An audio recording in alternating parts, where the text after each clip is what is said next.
I understand, Miles. Do the best you can, huh? Bye. Miles didn't cancel your date again, did he? Well, he said he might be able to stop by. He has another meeting. I mean, I understand things come up, but tonight was going to be so romantic. I got candles. I shaved my legs above the knee. I even bought a new teddy. Victoria's Secret? Toys R Us.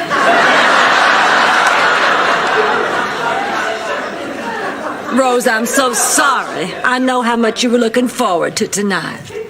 Well, it's not just tonight. I mean, we've owned this hotel for weeks, and Miles still hasn't seen it.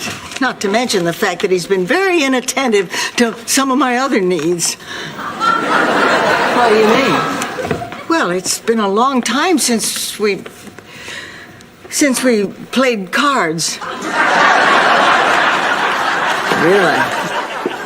How long has it been since you played cards? Almost 3 months. If I don't get my deck shuffled soon...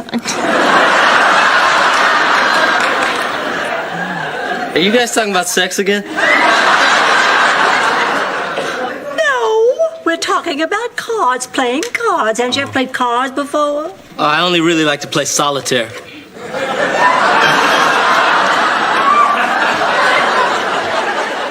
Roland, could you let me have $5? Come on, Oliver, I gave you your allowance 3 days ago. Now you're just gonna have to learn you cannot spend more than you get.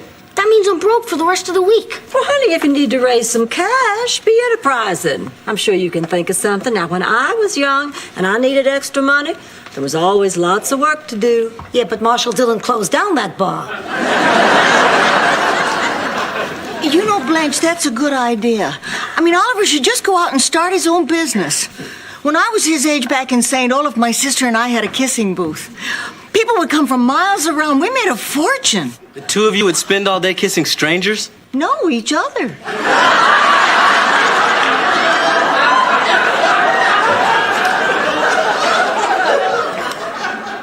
Rose, who would pay to see that? Old men in raincoats, mostly. Okay, Blanche, these are the guest registers dating back to 1985. Now, if you want some more, I guess I could go look in the attic and see if we got... Oh, my goodness. What's wrong? This name right here. Jimmy Swaggart? Beneath it. Jimmy Swaggart? Right there. Miles Weber. Oh, so? There it is again. Oh, no. Oh, Miles Weber's all through this book. Yeah, Miles Weber's one of our best customers. Nice-looking older guy. I haven't seen him much lately, though. Well, you know him? Know him? He is Rose's boyfriend. They're practically engaged. All this news is going to destroy her. Poor Rose. Blanche, we should not get involved in this. And besides, you're probably just jumping to conclusions. Look, there's lots of reasons why people check into this hotel. Why would Miles Weber come to this hotel on a regular basis? He lives in Miami. I don't know. You live in Miami. Why would you come to a place like this?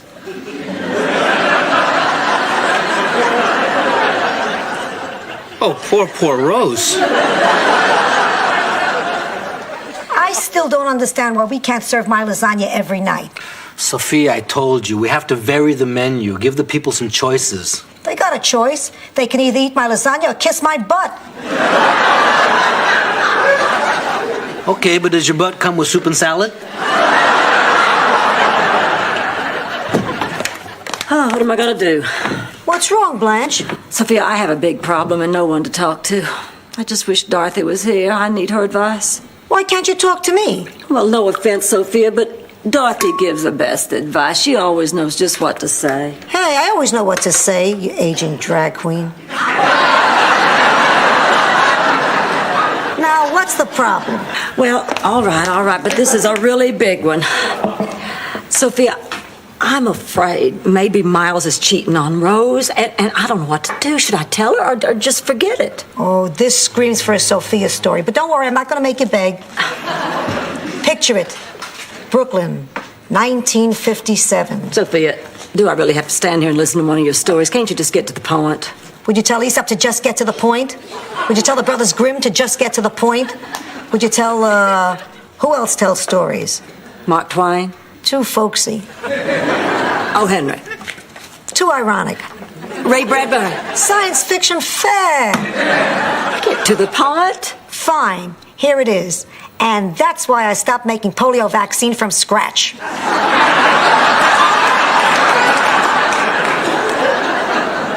I don't understand. Not my problem. Is get to the point. Well, Blanche, maybe I can be of some assistance. I have a little bit of expertise in the field. You see, somebody cheated on me once. Somebody I loved and trusted. My wife. Well, my ex-wife. Actually, I'd love to say my late ex-wife, but she's still... You get to the point, any point. Okay, well, the point is that I think you should tell Rose, because I wouldn't want her to find out like I found out. How'd you find out? Graffiti.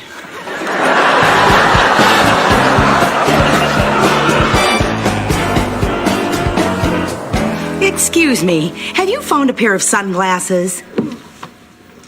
Are these them? Yes, Lobby tax. of course. Here's $5. Thank you. This isn't what you think. How can you look me in the eyes? I didn't do anything wrong. I was I mean, you're just a kid. How come you're as tall as I am?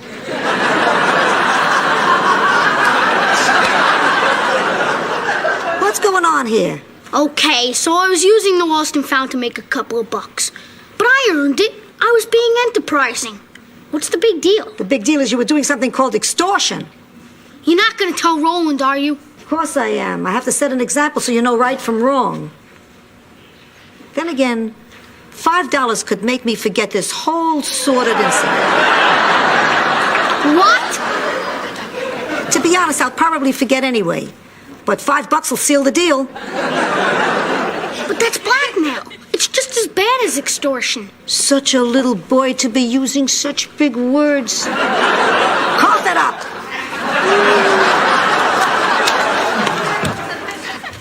Penny for your thoughts, Sophia. You're stupid, and that's on the house.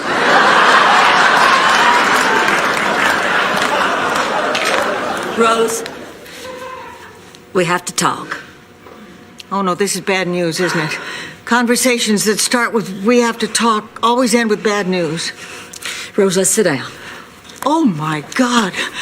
First we have to talk, and let's sit down. Somebody died. It's about Miles. Miles is dead? No, Miles is alive. Very much alive. In fact, Rose, I have proof that Miles has been unfaithful to you. What? Today, going through the guest ledgers, I found his name several times. Before we bought this hotel, Miles was a regular on Wednesday nights. Roland has seen him here. Wednesday is the night he plays poker. Apparently so. Well, there must be some explanation. Just think about it, Rose. Hasn't he been canceling a lot of dates lately? Well, that's because he's had a lot of meetings lately. Meetings. At night. Mm-hmm. And this also explains why he hasn't been by to see the hotel yet. Oh, trust me on this, Rose, honey. I know when a man's been cheating. I can sense it. When I get this tense, tight feeling in my loins, it speaks to me. It says adultery. Boy, and I thought Senor Wences was telling it. Honey, I'm so sorry about this. Well, this just doesn't make any sense. Miles loves me. I know he does. Oh, God, what am I going to do now? This whole thing just makes me so furious. Isn't it typical of a man? You know what Miles Weber is? He's here. Oh, my God, Rose, he's here. Oh, okay, listen. I want us both to act like nothing has happened. I want to give Miles a chance to explain. Will you look at this place, Blanche? Rose, it is beautiful. I'm sorry I'm late, honey, but at least I finally got here. What took you so long, sweetheart? Well, after the meeting, I stopped off, got a sandwich. Oh, sure, a sandwich. That's a good one. Blanche, please, we agreed. What kind of a sandwich, sweetheart? Well, it's tuna fish. Liar!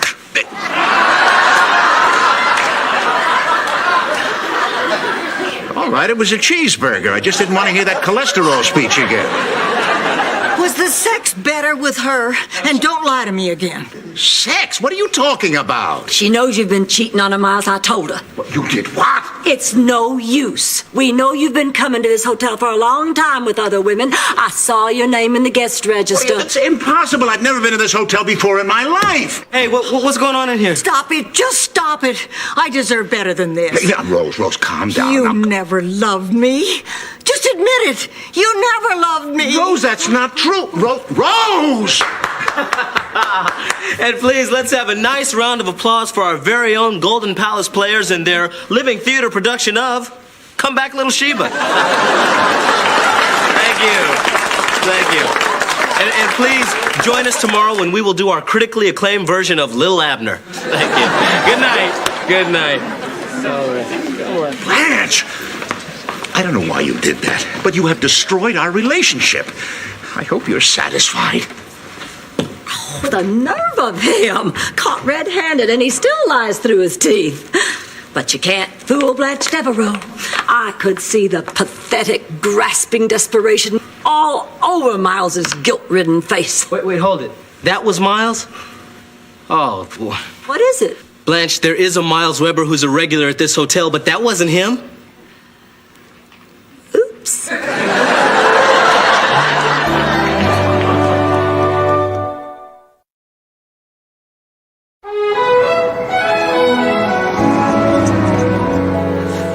Here, Rose, drink this. Maybe I overreacted. I should have given Miles a chance to explain. Hey, there's no excuse. That guy doesn't deserve a beautiful woman like you. You know what you should do? You should go out and find yourself another boyfriend. You know, it would serve him right if I went out and had an affair with another man. Yeah. A real man. That'd teach him. Boy, if I could lay my hands on some virile, masculine hunk, I'd do it.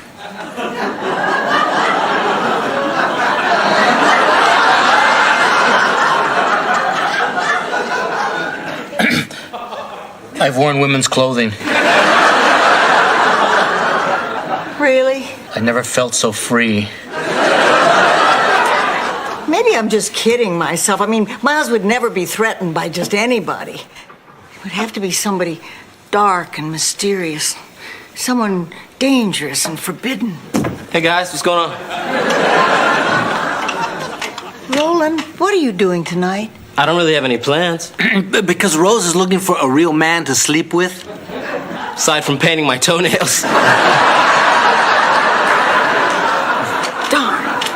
I'll never find anybody as good as Miles. Wait a minute, you're not still breaking up with Miles, are you? After what he did? Of course. Oh, Roland, promise me when you settle down with a woman, or whoever, that you'll be faithful. Wait a minute, didn't Blanche tell you what happened? About what? Oh, Rose, there is a Miles Weber who's a regular at this hotel, but that's a different Miles Weber than your Miles Weber. I told Blanche that 2 hours ago.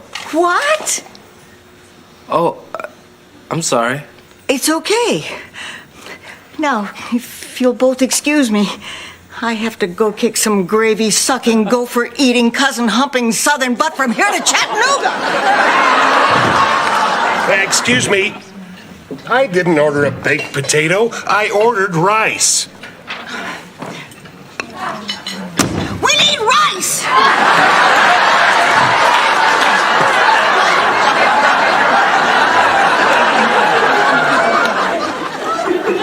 Rose, I have something to tell you. I bet. What lies are you going to tell me about Miles this time? How many women he cheated on me with? How many times he did it when I was on vacation? How he liked to cut pictures of Jackie Collins out of old People magazines and sleep with them under his pillow? Well, tell me something I don't know, Blanche.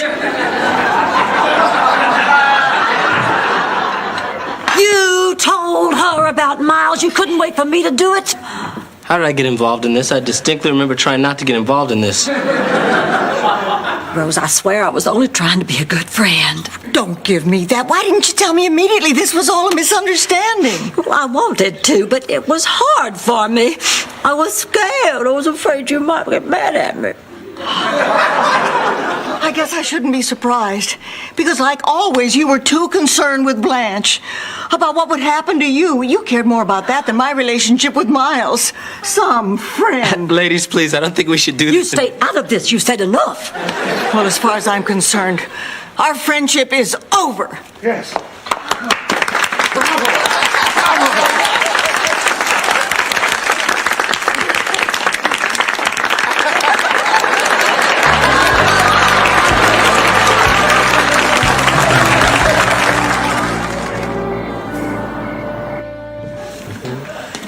Hey guys, Rose wanted some decaf. Okay. Whoa. Come here, little man.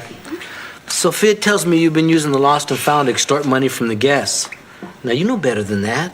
I gave her $5 not to tell. Don't interrupt. Chewy? Look, the point is that we all care about you. We want you to grow up knowing right from wrong. You know, we're trying to be role models for you. But she took my $5. Okay, some of us are doing a better job than others. Look, I know what you're trying to do. You're trying to make easy money. I just want you to promise me you won't do it anymore, okay? All right, I promise. Okay. Is there any chance of me getting my $5 back? There just may be $5 waiting for you on your dresser. Really? Great! Why can't I feel guilt? It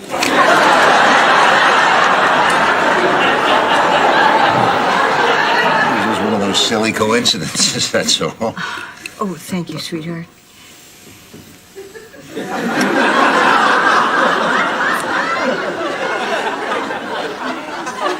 Oh, I feel so dumb, Miles. Rose, it was just an honest mistake. Oh, but I must have been out of my mind. I even planned a way to get back at you. Oh, revenge, huh?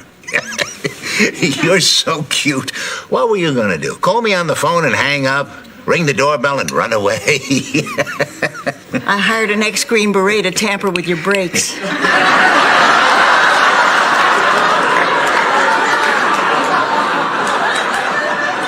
But don't worry, I decided at the last second I couldn't go through with it. You were still my fella. And you will always be. What do you mean at the last second? Oh, I'm so glad this is all behind us. Now I just have to figure how I can work here without ever talking to Blanche. Rose, I think you're overreacting. And I'm also upset with Sophia. She was a little too eager to give me that Green Beret's phone number. Look, I think you ought to forgive Blanche. Listen, I was upset too. But we're human. We all make mistakes, Rose. Miles, she tried to make me think you were cheating on me. Although I'd have to be a pretty big idiot to believe it. The very idea of you cheating on me. It's really silly when you think of it.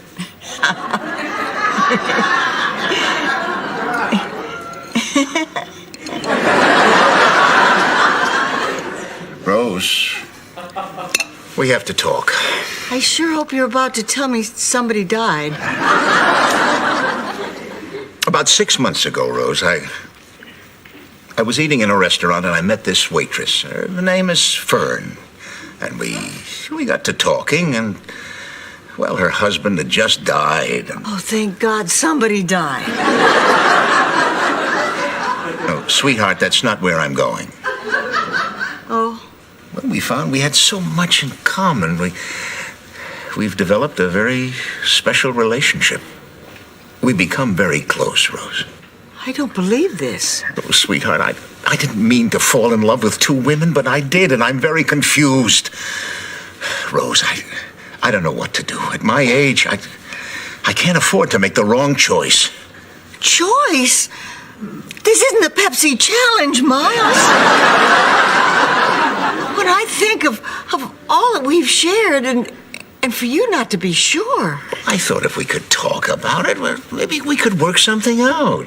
Miles, if you don't know by now that I'm the only one for you, there's nothing to work out. Oh, no, Rose. I just want you to leave. Rose, don't.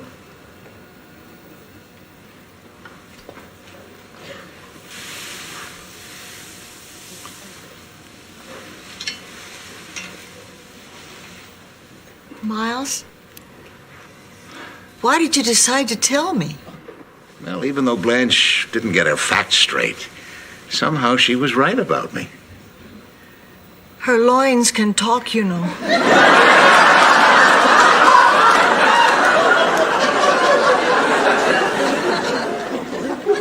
That's nice, Rose. But I realized that Blanche is a better friend to you than I am.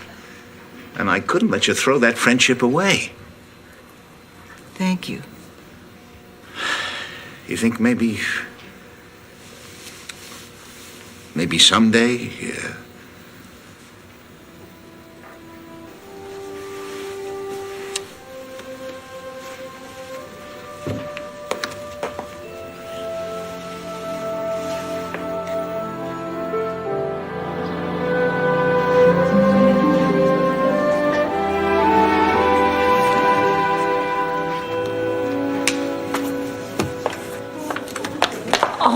Oh, Rose, honey, Roland told me about Miles. I am so sorry.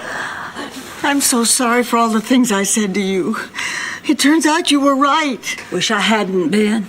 He's gone, Blanche. Miles is gone. Oh, God, what am I supposed to do now?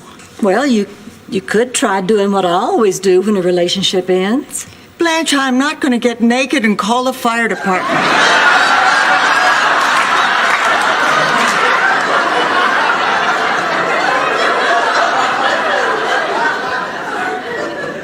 They're public servants. You pay your taxes. All right. Why don't you just try thinking of this as a new beginning? Oh, Rose, you're very special, and if this didn't work out, it's probably because there's somebody out there even more wonderful just waiting for you. I just thought Miles was the one.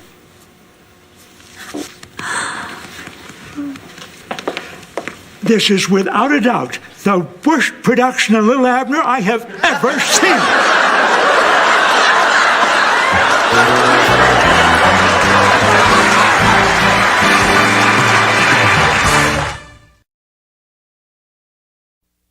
Listen, I'm perfectly capable of driving myself to the store. We've been over this. I take you or you don't go at all. You're not going to treat me this way. I won't let you treat me this way. Rose, shh. So leave me alone. I'm going to the store. Crazy old woman. Crazy old woman. What's going on?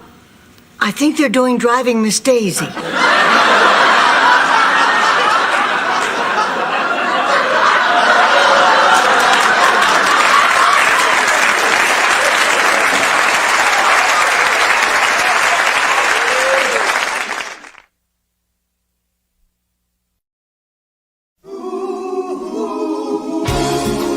Thank you for being a friend.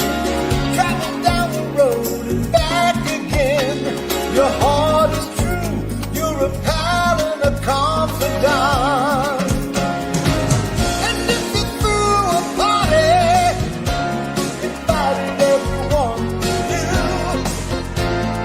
you would see the biggest gift would be for me. And the card and text would say, thank you for being a friend. Thank you for being a friend. Thank you for being a friend. Thank you for being a friend.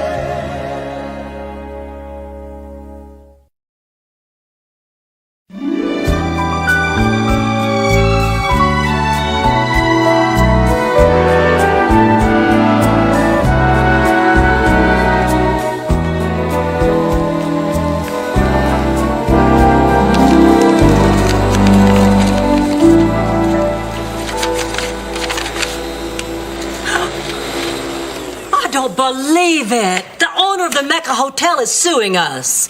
Well, we can't watch Sophia 24 hours a day. And that wet t-shirt contest was open to the public. No, it's not that. He claims that part of our parking lot is on his property. Oh, great. Now we're going to have to get a lawyer. Well, this could cost us a fortune whether we win or lose. Maybe not. Maybe we don't need a lawyer. I'll just have a meeting with this Mr. Gentry. Everything will be all right. Do you really think you can get him to drop his lawsuit? Honey, if my dress is cut low enough, I can get him to drop more than that. All right, ladies. Chalk up another volleyball victory for the Golden Palace. Oh, who'd we beat today? We beat the Carlisle. Brad was on it. No. Well, yeah. Brad, You didn't hurt that big, broad shoulder of yours again now, did you? Oh, no, Blanche, it's fine. Really? Come here. It's fine. Brad, I'm not gonna bite you. Oh, well, you did last time. You really do scare him, you know. Oh, for heaven's sake, I'm just teasing him. I don't mean anything by it. I don't do anything to really scare him. What about the time you showed him the attachments to your back massager? What's the matter, Chewie? You're awfully quiet. Didn't you have a good game? Once again, I didn't get to play. Once again, I got to sit on the hot sand and burn my butt while Roland and Brad played the whole game. And I know why. It's because I kind of stink at volleyball, huh? Oh, this is a racial issue, man. Of course it's because you stink at volleyball. Look, we only have 2 games left to win the championship. I'm not going to change the lineup now. As long as I'm the captain, Brad is playing. I want to win that trophy. Well, maybe I can help. I did play volleyball, you know, back on the girls' high school team in St. Olaf. I was known as Jump Up and Down Rose. That was your nickname? No, that's what they'd call out to me.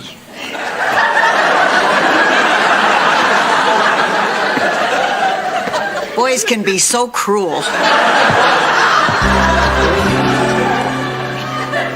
Hey, Roland, what time you want me at volleyball practice? What's so funny?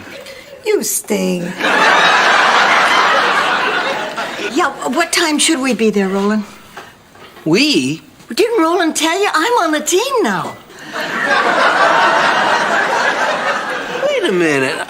I come out all season waiting for a chance to play, and Rose comes along and tells one St. Olaf story about jumping up and down, and she's in? No, it wasn't like that, Chewie. Now, Rose and I went out on the beach, and she showed me what she could do. And she's good?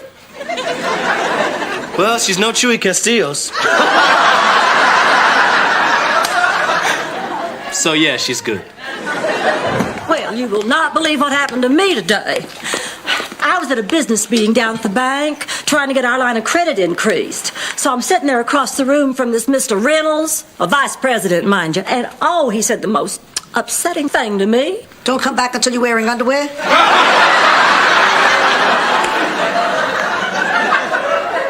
Sophia, I always go to meetings with men dressed like this. To me, it's just a great business tool. You know, gives me a leg up. Just one?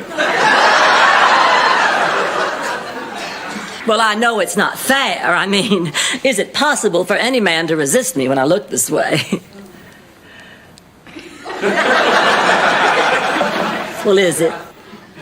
It's real hard. So anyway, there I was, and I started coming on to Mr. Rent. Well, no, I don't mean exactly coming on to him. You know, I just said one innocent little thing, and I guess he must have thought I was coming on to him. What did you say? Well, I said I'd like to put him in a hot tub and drink him like soup. Well, don't you get mad at me. He threw me out of the office. I guess he's just a guy who doesn't respond to a totally sexual human being. Look, Blanche, you came onto a man in a business situation. But that's practically sexual harassment. Yeah, but I'm not going to file any charges. Blanche, you sexually harassed him, and you made the hotel look bad. Oh, dear? Look, things have changed since we bought this hotel. You're not a social butterfly anymore. You're a businesswoman. And you behave differently in business deals. Well, look what you do to Brad, the pool guy. Oh, but I'm just teasing him. Well, maybe you do have a point. I think of it as teasing, but how does it make him feel? Honestly, he feels that at some point he's going to have to sleep with you in order to keep this job. Really? He said that? Oh, I'm doing it right now, aren't I? Oh, well, hey, what am I going to do? I have that meeting tomorrow with Mr. Gentry from the Mecca. My plan was to seduce him out of those parking spots, but that's wrong, right? Right. Oh, boy, I've done this all my life.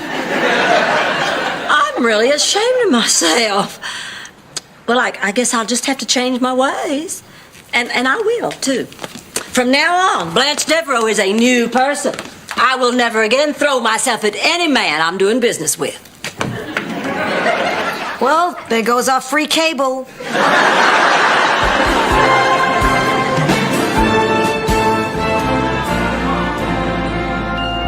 I got it. Set. Yes, baby! All right, 14-5. Time out. I got some sand in my eye. Oh, no, that's all right, man. Happens to all of us. Time out, I got some sand in my eye. We're gonna kill these guys, man. I love to win. Nah, don't get overconfident. These guys could come back. Oh, no way. Not a chance, man. This game's history. It's over. Hey, Coach, do I go in now? Not yet, Chewy. They could come back. Hey, come on, man. Put me and Rose in now. Yeah. Yeah, go ahead, Ro. Give him a chance. They'll be all right. All right, look. We got 1 point to win. It's our serve. Go get them! Yeah. All right. What are you doing, Rose? Team cheer. Oh, okay, come on. Rigmarole, rigamaree, binga bonga, hip hip hee, luga lista, sis boom ba, ooga wooga fumba na, shima we. Come on, Rose! All right. Hit it to the guy. He stinks. Hey, Rose, you want to serve first? Oh yeah, I got a great serve. Okay. All right. Here we go. All right, side out. That's okay. We'll get it back. Yeah. Here we go. Come on, you guys. Get it back. Good. Come on, Rosie. Here we All go. right, come on, guys. 5-14. I thought you had it. Oh, I thought you had it. I'm sorry. Well, but wait. Come That's okay. Come on. We'll get the next one. Let's go. Let's go. 6-14. I thought you had it. I thought you had it. Okay, now I've had it. Look, one of you has to call for the ball so the other one knows who has it. Oh, okay. Gotcha. All right, cool. We'll call for the ball. All right. All right, let's go. Go. 7-14. You got it. Time out. Okay, hey, time out. Oh, all right. Hey, huddle up. Okay. You're out, we're in. 8-14. Good shot. Here you go. I got it. Go, buddy. Set. Ah, yes! All right, side out. Let's go, Brad. Here we go. This is it. I got it. Sit. Ah, yes! Game, baby! I can't believe it. This is a total waste. I'm useless. There's no reason for me even to be here. Well, not at all, Chewy. You were terrific. I mean, you took a boring, one-sided game and turned it into a real nail-biter. All right. Golden Palace, Golden Palace, Golden Palace, Golden Palace.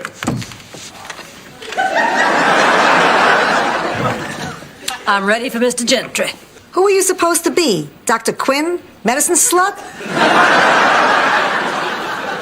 From now on, I'm not going to let my sexuality interfere in my business relationship with the man.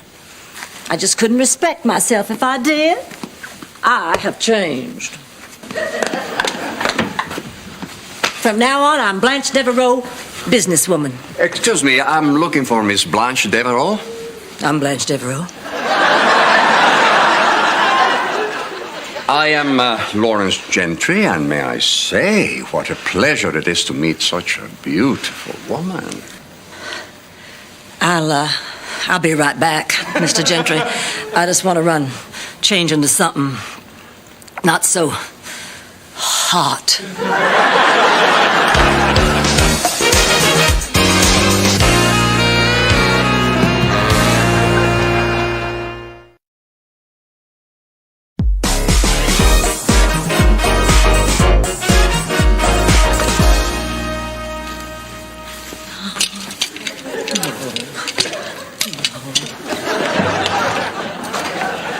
Blanche, we can't let you do this. Now, you seem so determined to change your ways.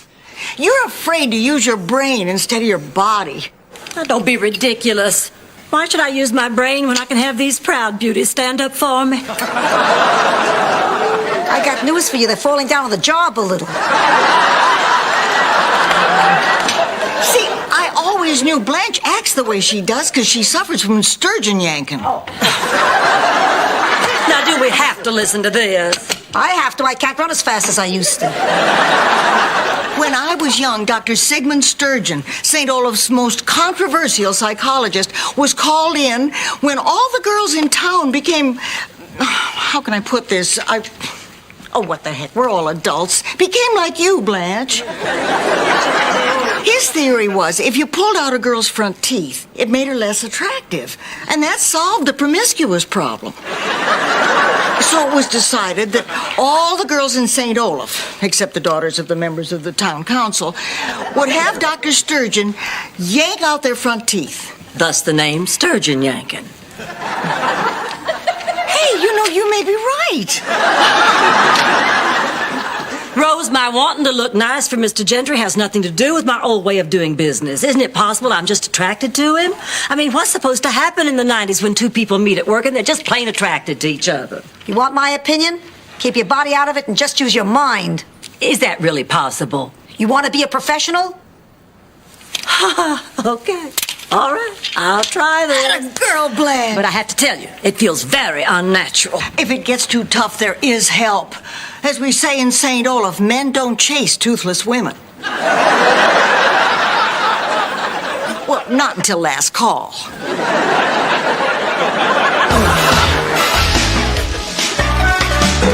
So sorry for keeping you waiting, Mr. Gentry. I thought we'd just have our meeting right here.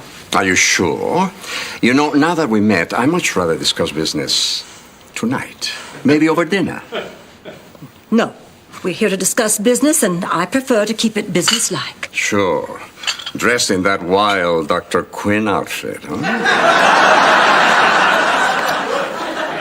I got to tell you something. You are very sexy.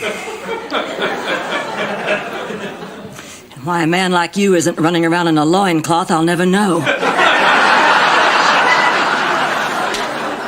But look, it's very important to me that we keep things between us on a business level. Fine. If that's the way you want it. Well, please sit down. Thank you. Tea? Yes. One hump or two?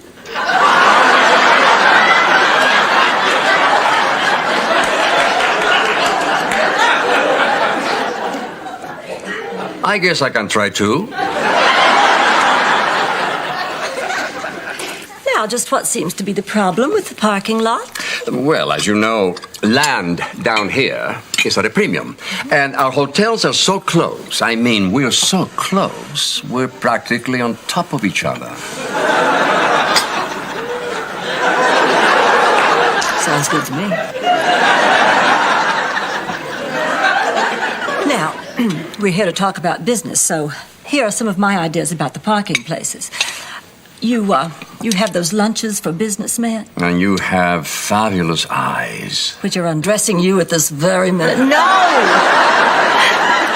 No, we've got to stop this. Can't you just relate to me as a human being and not some fabulously luscious boy toy?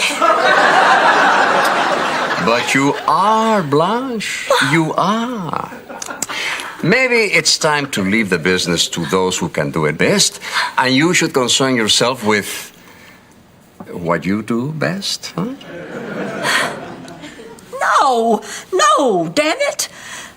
Look, when I bought this hotel, I did it as a challenge to myself. Well, this new way of doing business is just another challenge. Of course, with a person like you, it may be the greatest challenge, but I can do it because I have to. Now, will you please pay close attention, because here's what we're going to do to solve the parking spaces problem.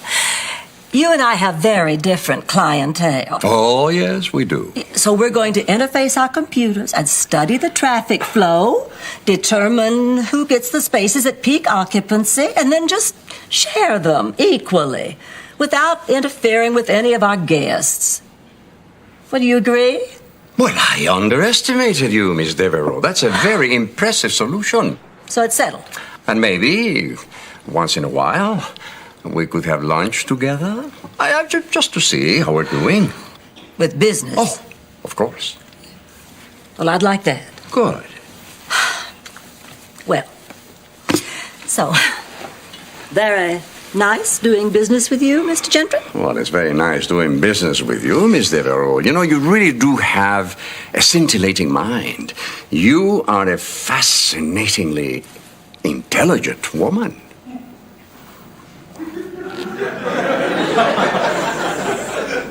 Thank you. Oh, by the way, I do own a loincloth.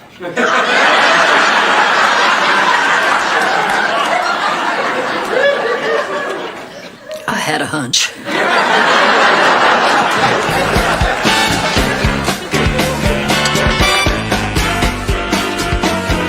Set. Yes! 14-14. Timeout. Hey, Rose, why aren't you dressed to play?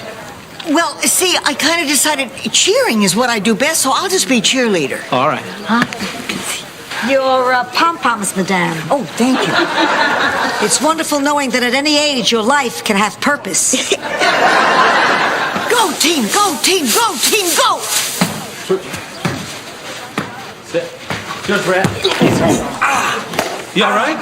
Oh, man, it's my ankle. He's hurt, he's hurt, he's hurt, he's hurt! She's nuts, she's nuts, she's really, really nuts. Easy, careful. Rose, how you feel? Not too bad. How about yourself? No, I mean, you think you're ready to play? Hey, don't do this, man. Chewy, look, Come on, Rose don't. Okay, you're in. Okay. He's in, he's in, he's in, he's in, he's in! Got it. Oh, got it. Excuse me? That's out. All right. Way to play, Chewy. One more point, we're going to win this thing. 14-14. Timeout. What are you doing? I want to talk to you, man. Why are you hogging the ball like that? Come on, man. One more point, we're going to win this game. I don't care. Look, I didn't want to tell you this, but when I was a kid, I was the guy who never got chosen for teams. You know why? We're back to you stinking again, aren't we? Yeah, we're back to me stinking. I mean, the other kids used to call me Senor Stinky. And they said I lived at Casa del Stinky and my bike was Stinky's bike. See what I'm getting at? Yeah. Kids can really beat a good joke to death. I was humiliated, man. And I never wanted to go through that pain again. And I thought as an adult, well, my friends would never put me through that pain. But you're doing it to me, so just don't do it to me, okay? All right, champ, let's go. All right, come on. Ah, they're keeping Stinky in the game.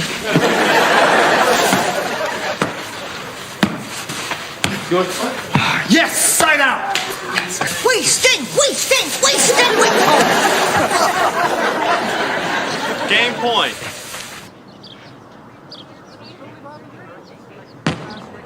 Easy one. What?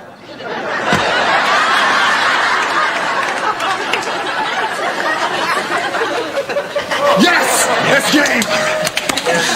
What are you doing, Chewy? Well, you distracted me, man. You're gonna blame this on me? You are unbelievable, man. You really are Senor Stinky. You're the worst, Chewy.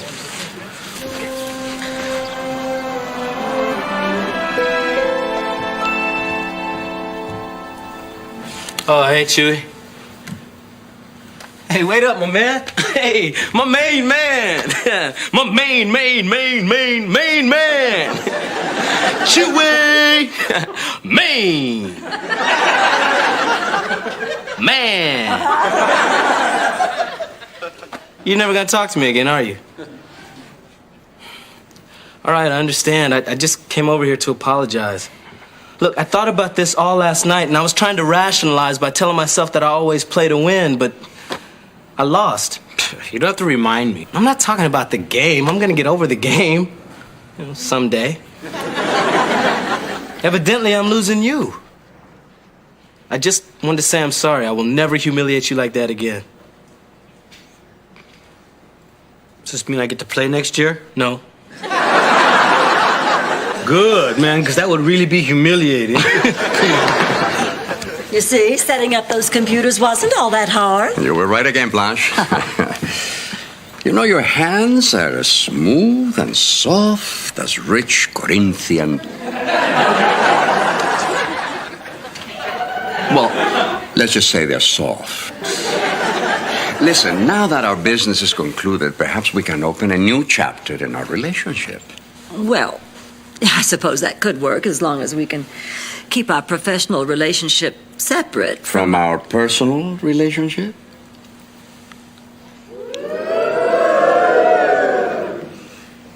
Yes, if we can do that, why not open a new chapter? What do you say we start tonight?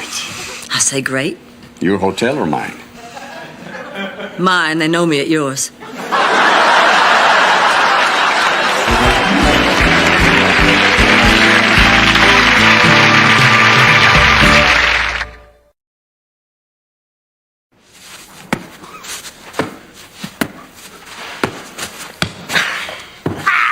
I win.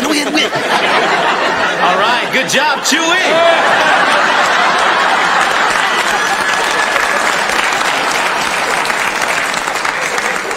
Now, let's try the next one without the blindfold, okay? No.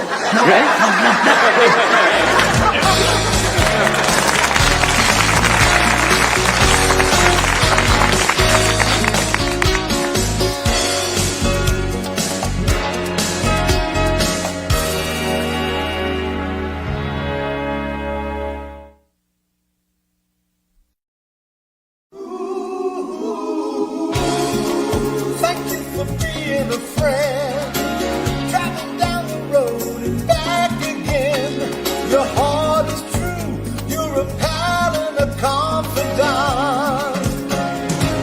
And if you threw a party, invited everyone you knew, you would see the biggest it would be for me. And the card and text would say, thank you for being a friend. Thank you for being a friend. Thank you for being a friend. Thank you for being a friend.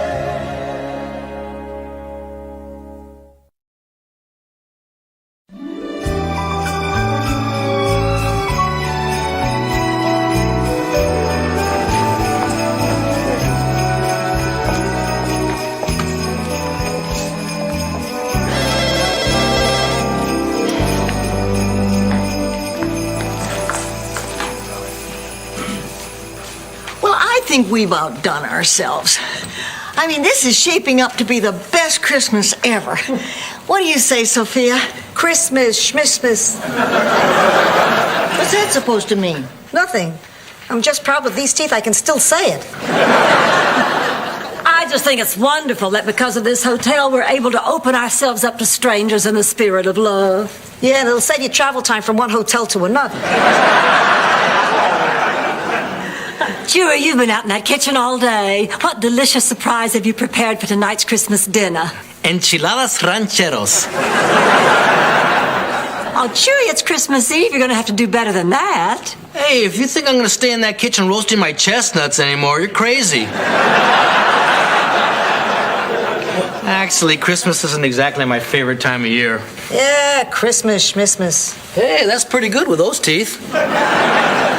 Not really. The upper just swipped.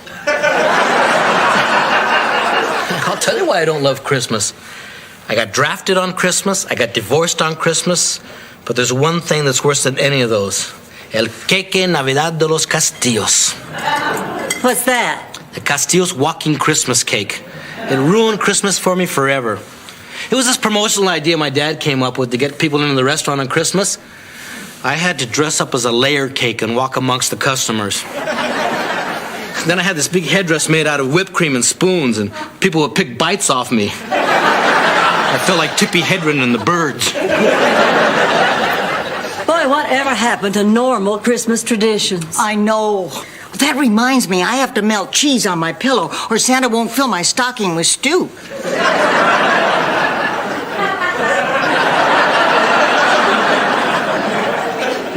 No, I understand.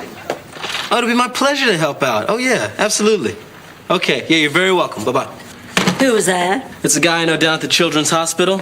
Yeah, they want me to play Santa Claus for the kids tomorrow. The original Santa fell through. Oh, Roland, this is quite an honor. I hope you've had the necessary training. It's no big deal, Rose. I'm just gonna put on a red suit and go down there and pass out some gifts. Oh, no, you're not, Buster. What? The real Santa doesn't go through the motions. If you're gonna do this, you're gonna do it right. Now let's see your belly. I beg your pardon? Your belly, mister! I hope you can make it shake like a bowl full of jelly. Show him, Blanche.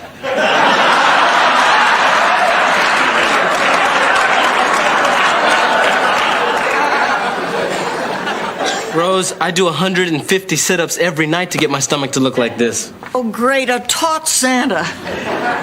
Oh, we have a lot of work to do, my friend. That's not much of a beard. I hope you can come up with some really good facial hair by tomorrow. Show him, Sophia.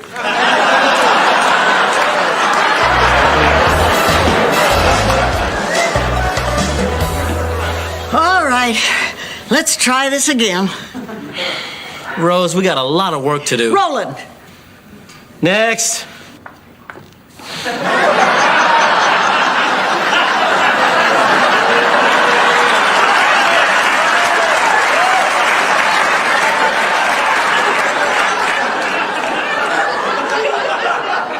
Hello, Santa. Hey, well,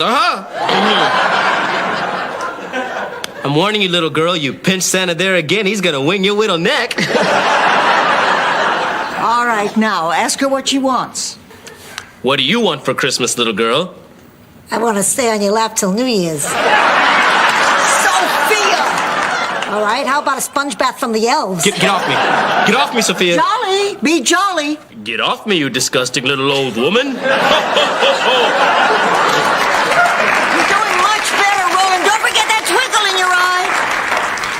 Yes, sir, may I help you? I'm Dr. Norman Charles from the Inner Strength Seminars. Oh, delighted to meet you. We've been looking forward to your group checking in today. Good, then we get all this cleaned up.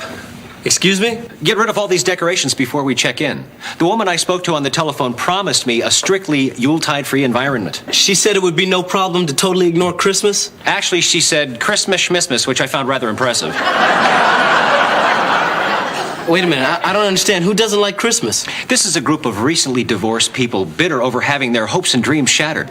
The basis of my whole therapy is to take people who are traumatized over Christmas and put them in a bland, non-festive environment. Yeah, but a couple of wreaths ain't gonna hurt anybody. Perhaps we should cancel our 15 rooms. What is a wreath, anyway? I mean, some people say it's a symbol of hope. I say it's a fire hazard with holly.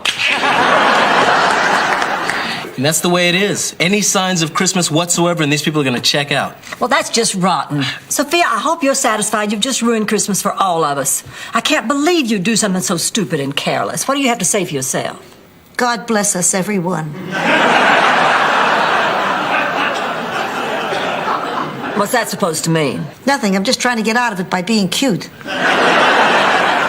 Look, we're just gonna have to make the best of this, okay? Now, we're all responsible adults. We can handle it. Get hot with boughs of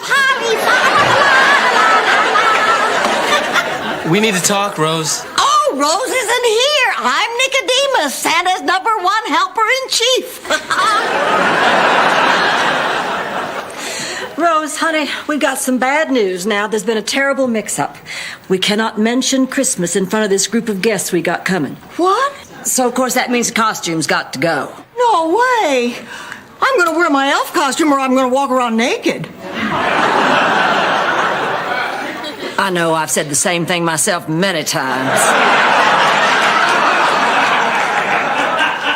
But, honey, try to understand. They'll check out if they see or hear anything that has to do with Christmas. Well, can't we secretly celebrate in one of our rooms? No. Look, if they hear a Christmas carol or laughter or merriment of any kind, they're just gonna leave. Does that mean all kinds of merriment? Well, I made a late date with a Dickens caroler, and I have great expectations. So we can expect to hear, please, sir, I want some more.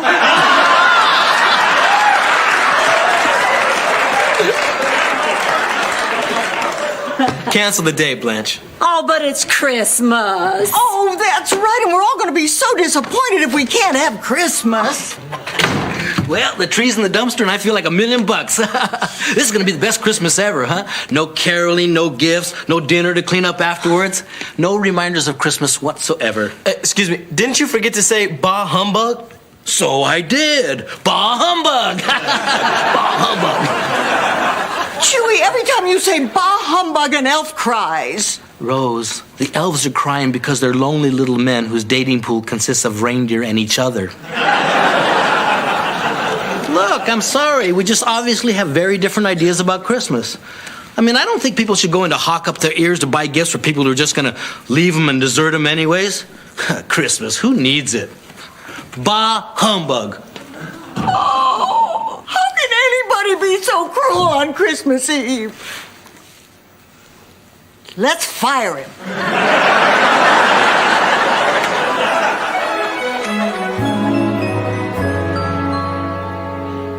Christmas.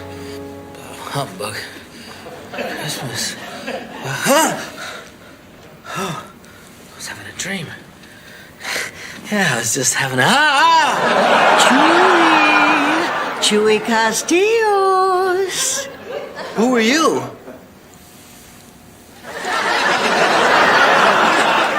Rose?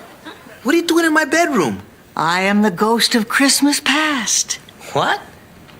Why am I wearing this goofy hat? Haven't you ever had a Christmas dream before? Never. They only come to those who wait. No, that's something else. You're not really here. You're just something I ate at Woodstock. Chewie Castillos, you have neglected the spirit of Christmas and the welfare of your fellow man. I am going to take you back to your childhood. Okay. But can we skip junior high? I had zits and no friends. Save it for the shrink. Come with me. Come with me. Come with me. Come with me. Come with me. My mistake. My mistake. My mistake. My mistake.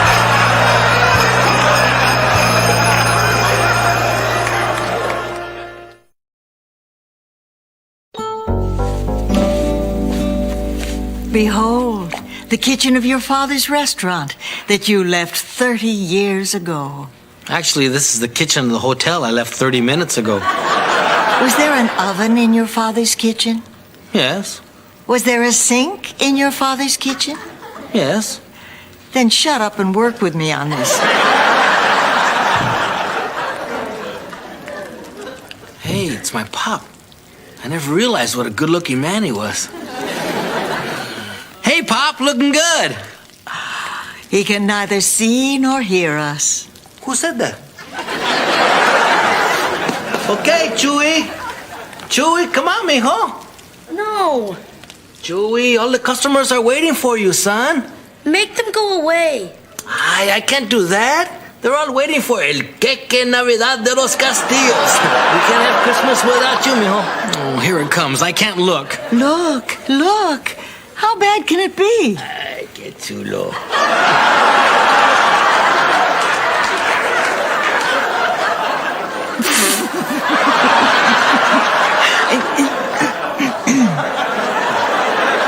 I feel stupid. You tell him, kid. Stupid? The most important member of our family? You have been given a great honor. You are the one that gets to walk into the room with dignity, carrying 12 generations of Castillo tradition with you. So stand tall. You are the chosen one. Now come here, I gotta fill up that hat.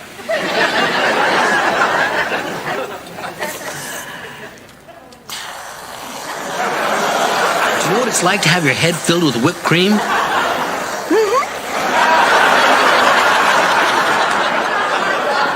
Tell me again, why am I reliving this humiliation? Chewie Castillos, your father was trying to teach you a valuable lesson, but because of your embarrassment, you didn't listen. Now remember, Chewie, the reason we opened our restaurant on Christmas is so that people without a loving family like ours can have a nice, warm, friendly place to celebrate the holidays. This is what Christmas is all about. The joy of giving, huh? I know that, Papa. But why do I have to wear the costume?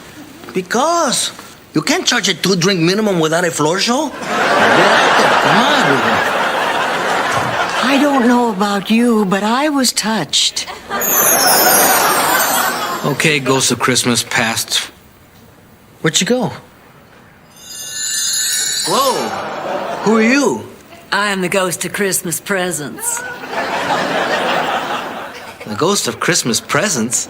Don't you mean the ghost of Christmas present? Honey, do I come to where you work and tell you how to flip burgers? Listen, back off. Besides, I've learned my Christmas lesson. You know, my dad wasn't such a bad guy. But still, do you know what it's like to be covered with whipped cream on Christmas? Oh, yeah. Now, I have come to find out what presents you bought. For who? Why, for that young fella and those 2 older ladies and that gorgeous young Southern girl. I didn't get him anything. It's not like they're family. Really? I wonder if they feel the same way about you. Come and look. 2 turtle doves and a partridge in a pear tree. Okay, I believe you. There is a 48-day version. Boy, the last time I was in a place this cold, they were hanging up Jimmy Hoffa by his... Jingle bells, jingle all the way. Okay. Can we get out of here, please? Oh, I am so sorry. This is the only place we can celebrate the holiday without upsetting the guests. I think what we all need is some more eggnog. You want some nutmeg sprinkled on top of that? Can we get out of here now, please?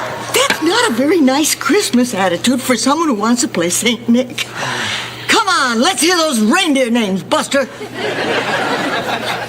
Dancer, Prancer, Donner, Blitzen, freezing frickin' mother. Roland!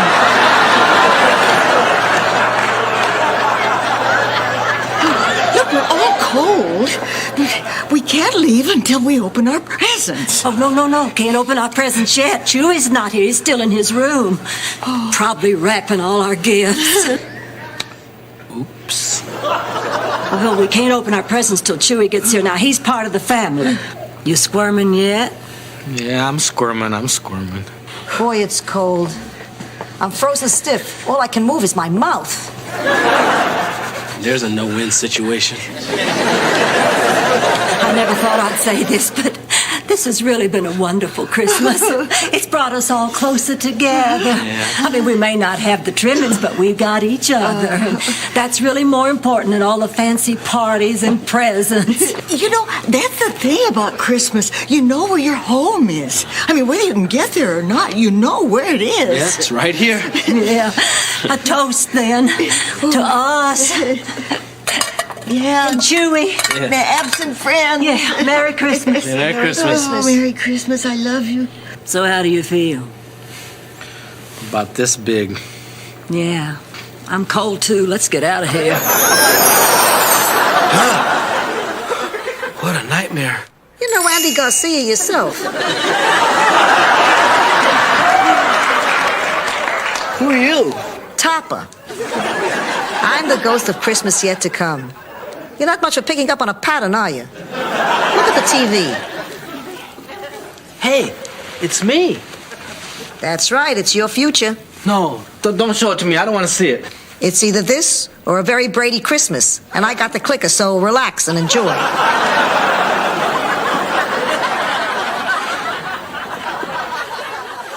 How far in the future are we? It's an all-gay army now. They haven't won any wars, but the parades are fabulous.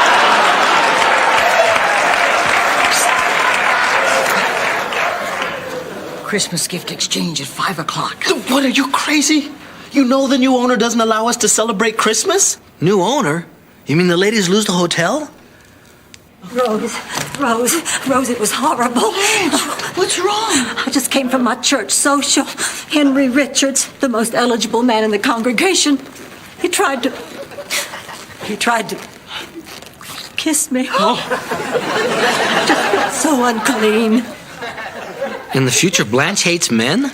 Pretty good plot twist, huh? I simply cannot ever look at another man ever since that horrible, evil thing married me and then divorced me to get this hotel. Oh, I hate him. Oh, I hate him too. Hey, who is this monster who bought the hotel anyways? Dude, look, it's Mr. Castillo's, prince of business who drives all lesser mortals before him like leaves in a storm. What's up? Now do you see? Your hatred of Christmas turned you into a greedy, selfish monster who everybody hates. Surely not everybody can hate me. What about Sophia? Hey, where's Sophia? Oh, Mr. Castillos, I know how you hate and despise Christmas, but I was wondering if you perhaps could find it in your heart to let us have a little celebration. You want a celebration? Okay, but we celebrate my way. Oh, Spoonhead!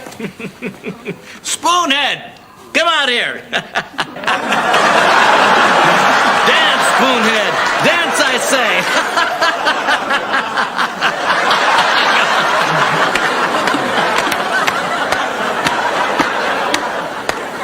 This is terrible.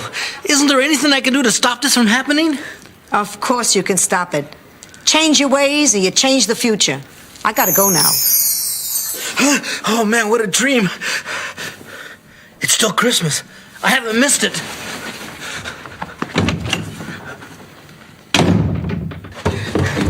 Merry Christmas, everybody!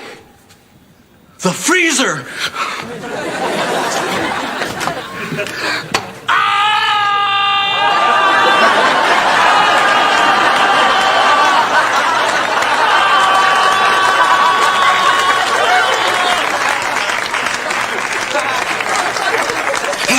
Oh, man. Talk about gilding the lily. All right, I get it. No more goofy cap. I am awake. And I still do have time. And thanks to Inner Strength seminars, my horrible memories of that so-called holiday are almost completely gone.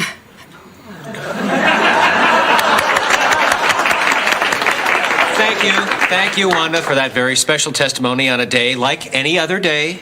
Merry Christmas! Merry Christmas, everybody! Will you stop it? This is a seminar for people trying to get over Christmas. I used to be just like you. Look, give me a minute and let me tell you this little story, okay? Look, when I was a kid, I hated Christmas. You know, and my dad was a fair man, but he worked us really hard and he had this real strange way of celebrating Christmas, you know? Again. Merry Christmas to all, and to all a good night. Again. Merry Christmas to all, and to all a good night. Louder. No, I'm afraid those people from the seminar are going to hear. Besides, Roland has to be over at the Children's Hospital in half an hour. Oh, yeah.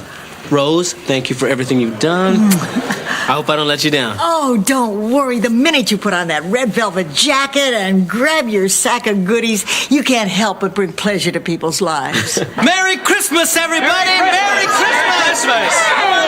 Hey, wait a minute. What is this? I thought you people hated Christmas. Well, we did, but Chewy told us about this really amazing dream that he had, and after checking his blood alcohol level, it really got us to thinking. Chewy's right. Christmas isn't a time to be self-involved. It's a time for sharing your life with others. Maybe if I was a licensed therapist, I'd have known that. Oh, now this is what I call a real Christmas celebration. Everybody talking and sharing and acting jolly. Did somebody say jolly? Look at you and you're so authentic. What do you say, Blanche? Hey, those are my boots. You know what would be fun? Let's sing some Christmas carols. Oh, I don't know if this group is ready for carols yet. Oh, come on, let's give it a shot. Oh, come, all ye faithful, joyful. Oh, come ye to Bethlehem. Sophia, you're being awful quiet through all of this. Don't you have something to say? Actually, I do. Merry Christmas, Schmissmas to all. And to all, a good night. Oh, come, let us adore Him, Christ the Lord. Sing, choirs of angels, sing and exultate.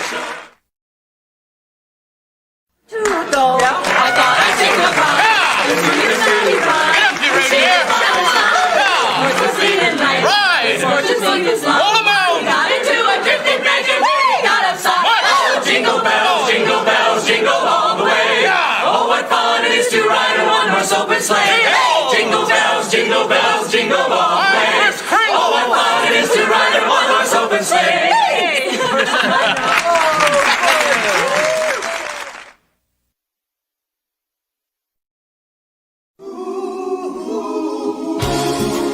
Thank you for being a friend. Traveling down the road and back again. Your heart is true. You're a pal and a confidant. And if you threw a party, invited everyone new, you would see the biggest gift would be for me. And the card attached would say, thank you for being a friend. Thank you for being a friend. Thank you for being a friend. Thank you for being a friend.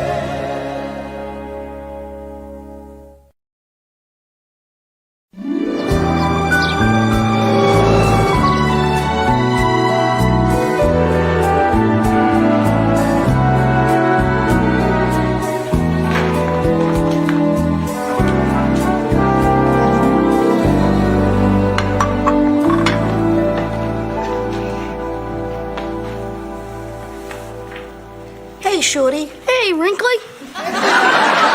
Need help with your homework? Kind of. I'm studying the technical names for all the body parts, but I can't figure out what this thing is. That's the throat bone. There's no bone in the throat. There isn't? Hey, I'm choking. Sophia. Hey, Roland, can you help me with my homework? Yeah, kid, set up in the office. I'll be right there. Oh, Roland, you don't have to be here. I gave you the night off. No, I kind of want to stay in for Oliver. It's okay. I don't mind. I'm a workaholic. Oh my God, he's been drinking workahol?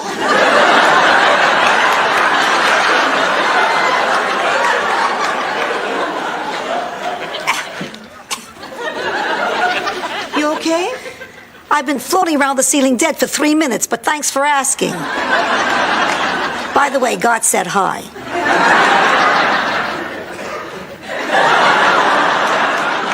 Rose, don't you think it's kind of strange that Roland hasn't taken one night off since we've been here? And I know why.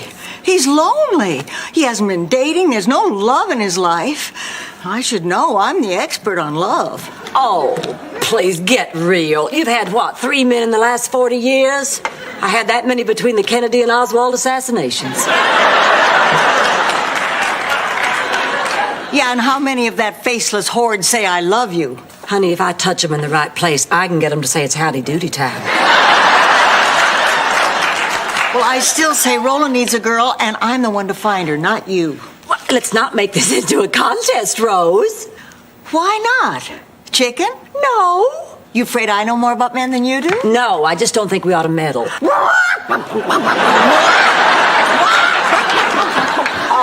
Don't you dare cluck at me, Rose Nyland. Look, I would accept your challenge, but it just wouldn't be fair. And even if you did, you'd both lose. I think there's a very simple reason Roland doesn't date women. Why? Because they're not men. Oh, you don't mean... Please, I haven't seen a flame that big since I went to Arlington Cemetery.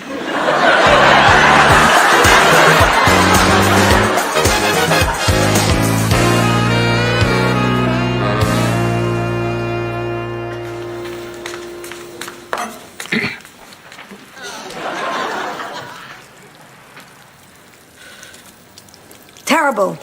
To make a good marinara sauce, you have to simmer it at least 24 hours. That's clam chowder.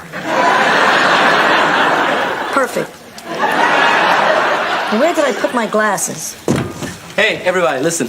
The TV station called and they want our chef to do a cooking segment on Good Morning Miami. All right, I'll do it, but this is the last time. Oh, please. We have a great chance to promote the hotel on television, and I'm going to let you go on and blurt something out? What do you mean, blurt something out, you city posturepedic with a face? Look, Sophia, I know that you're a better chef. But I have TV experience. Really? Oh, yeah. Super Bowl 21.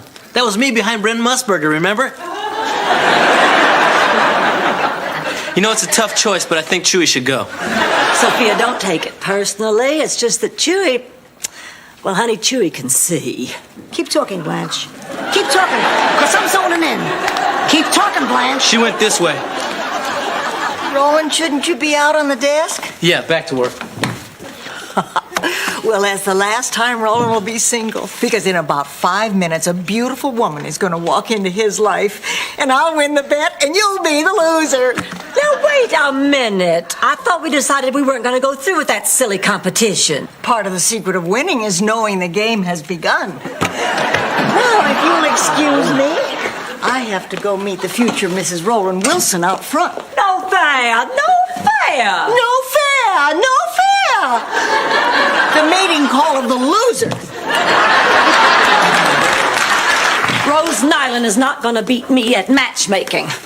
Now, where can I find some delicate young creature that would appeal to Roland? Delivery.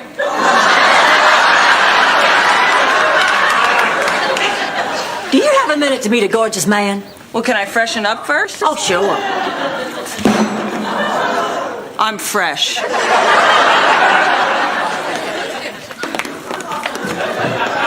Fix your hair, fix your hair, fix your lips. No, sir, the Golden Palace doesn't offer that service. No, if you leave your shoes outside your room, they won't be shined, they'll be gone. Roland. Yeah,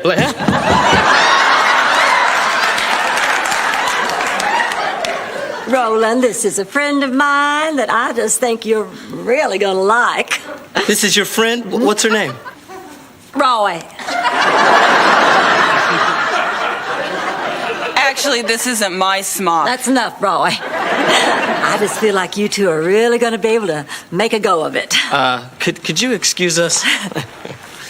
Blanche, this woman is covered in meat stains. Look, she's scaring away the guests. Now, look, I'm sure she's a nice person, and really, it's not her. It's the blood and the hook.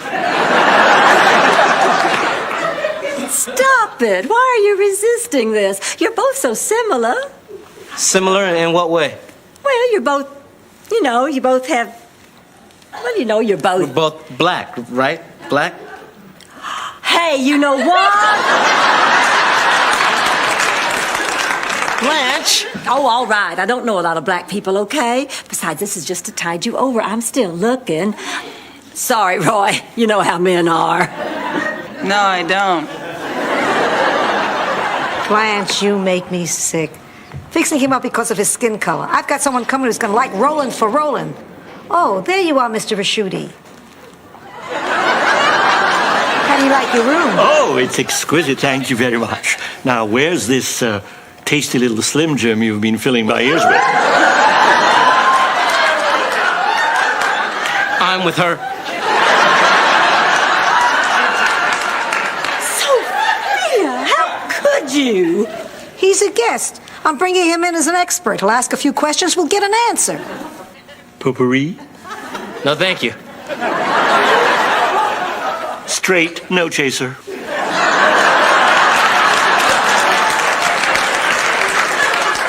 Now, you see that, Blanche? I don't need your help with my personal life. Now, I don't want you meddling anymore, and I don't want to meet any of your friends. Roland, this is Joanne.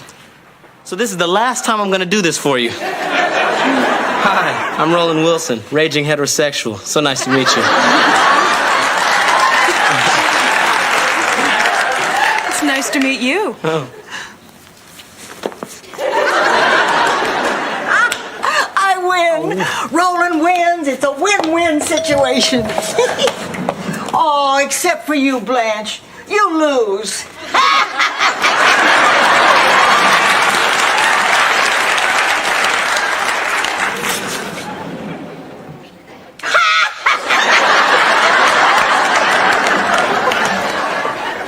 I will not be beaten by that woman. Oh, she makes me so mad. Don't sweat it.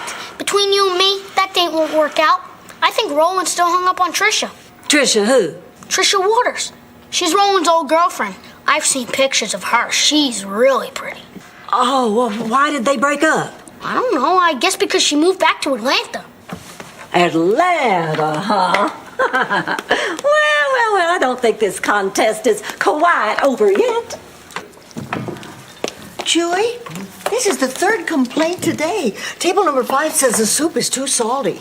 But I didn't put any salt in it. Well, I hope you get it together before Good Morning Miami. I don't want you embarrassing yourself on TV. I never get complaints like this, man. This is weird.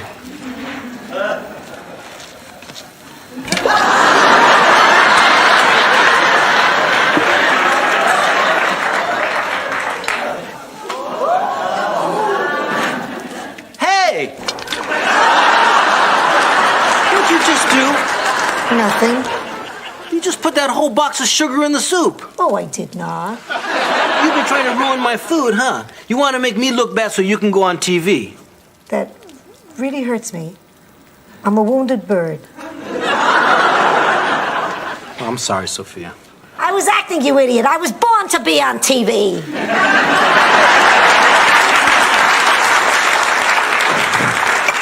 Julie, I just did the most wonderful thing. You can't tell anybody. What, Blanche? I went through Roland's phone book and found the phone number of his old girlfriend, Tricia.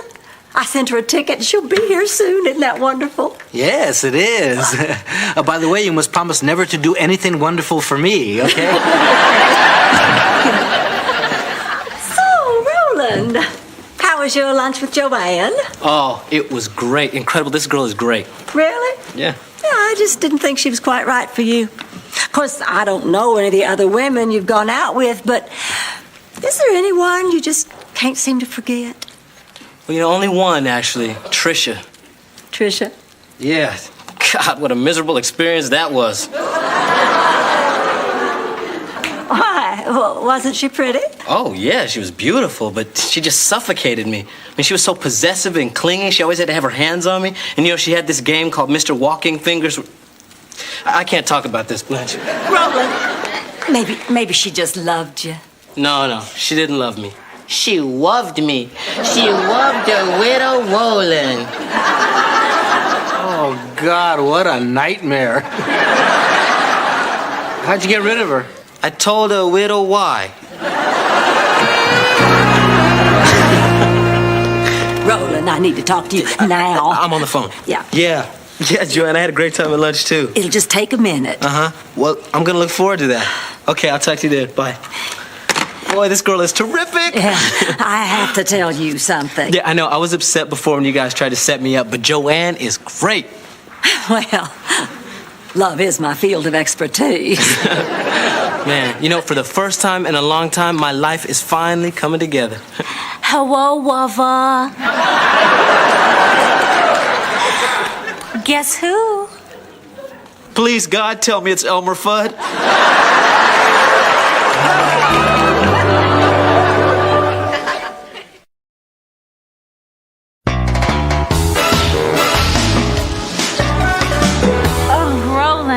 I was just stunned when I got your telegram. And you didn't need to send the plane ticket. I would have been more than happy to pay for it myself. Now you tell me. What? Now you tell me her name. See, this is where you introduce us. Oh, Blanche, this is Tricia. She's an old friend. Oh, well, Tricia, it's a pleasure to meet you. Actually, Roland isn't quite telling the truth. See, I'm more than just an old friend. I'm an old girlfriend. We used to date right up until the time he entered the priesthood.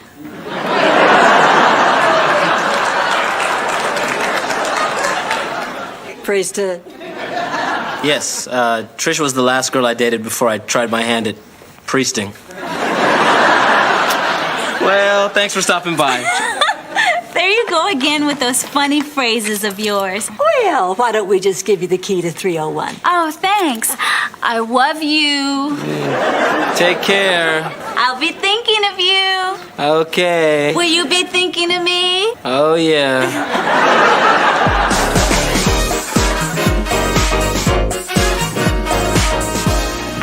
I can't believe this. Tricia has called down 25 times today. I tell her I'm busy, but she just won't leave me alone. And look at this. She had a pot roast delivered. Now, God only knows what this means. Oh, wait, this is from Roy. Two terrific women to choose from, but I still cast my vote for Tricia. Haven't you heard a word I've said, Blanche? I don't want Tricia. I can't keep running from her. Oh, look, you guys probably don't want to talk about my personal life. Yes, we do. Yes, we do. Sit down.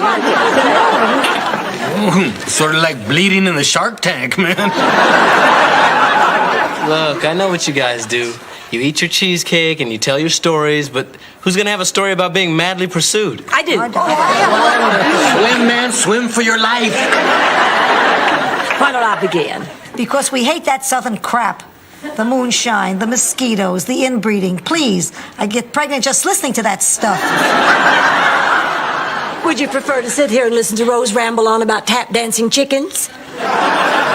And her recipes for Jurgen, Bergen, Fergen, Gergen, Fergie? You pronounce it just like a tourist. Besides, what would you rather hear? Picture it, Sicily? Well, in 7 years, I've never been able to picture Sicily. So either bring in a photograph or shut up.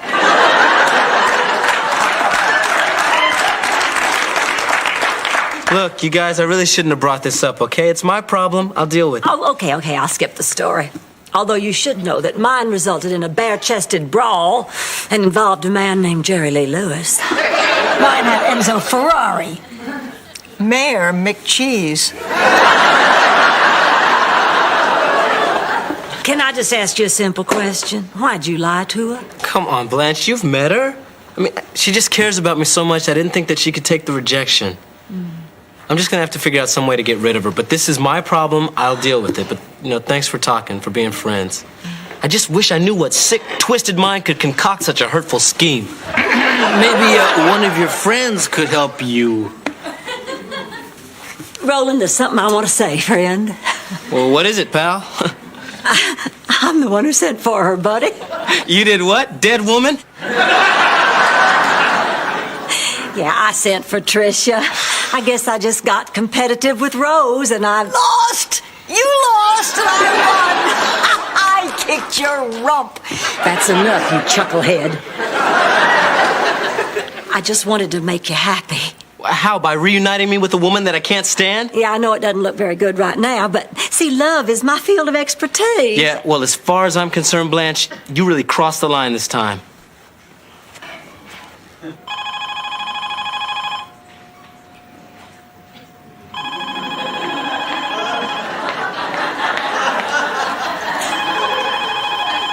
Aren't you going to answer it?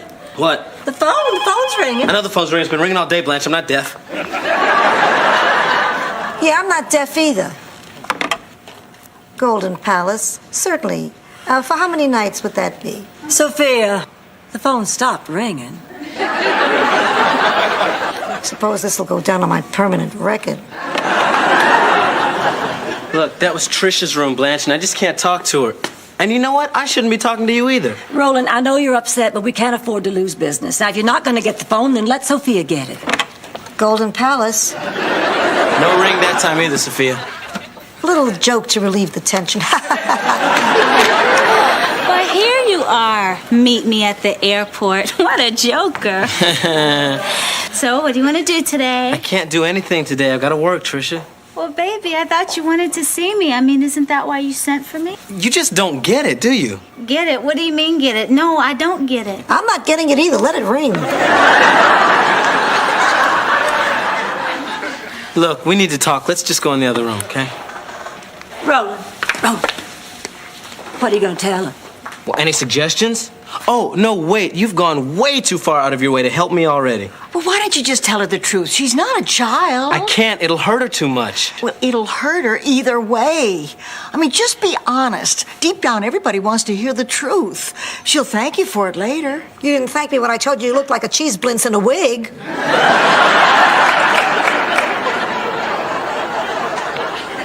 Trish, just... Look, this is very difficult for me, but if we don't have honesty in this friendship, then we don't have anything at all. So please understand what I'm about to tell you is the truth and nothing but. My mother was kidnapped by Afghani rebels, and I must go to her. Again? Trish, I was never a priest. I never even left Florida. Roland, I've always known.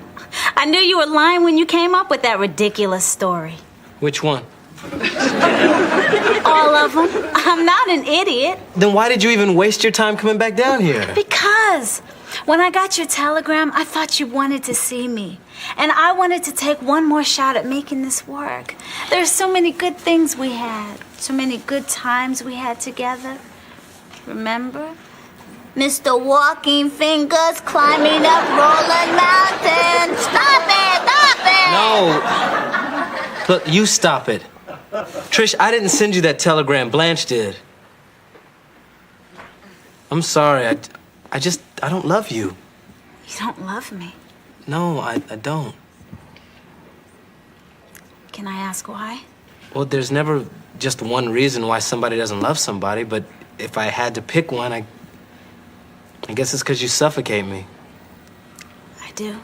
Look, I'm sure that there's some guy out there who really wants a beautiful woman to love him the way that you love me. But that just can't be me. I'm sorry. Well, at least you were finally honest with me. You know why I was so hung up on you all this time? No, why? Because you were the first guy who didn't seem to be interested in me just because of my enormous inheritance.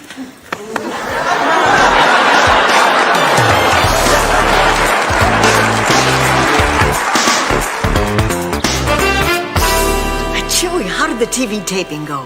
Oh, man, I was on fire. I sizzled, I sauteed, I baked, I browned. Then I figured I might as well get off the beach and go do the show. Well, how'd it go? Oh, it was great. Once I got into the studio. Is Sophia still picketing? Yeah. Man, that old lady can work a bullhorn. Roland, listen, we've been talking and we both realize that we owe you a little apology. Oh, well, thanks. The whole thing started because we were worried about you. We thought you were working too hard. Well, do you know why I'm working so hard? I'm trying to teach you three ladies the hotel business. I mean, you guys are new at this. I can't trust you alone at the hotel yet. Well, we're not going to do anything to hurt our own business. Boy, it's hot out there. Do you mind if I pick it around the desk? Roland, I think it's really sweet that you worry about us, but honey, you have to understand now, we worry about you too. We can't help it. You're family now. You consider me family? Come on. Well, for heaven's sake, we work together, we live together. You're like a son to us. We were worried you weren't getting any.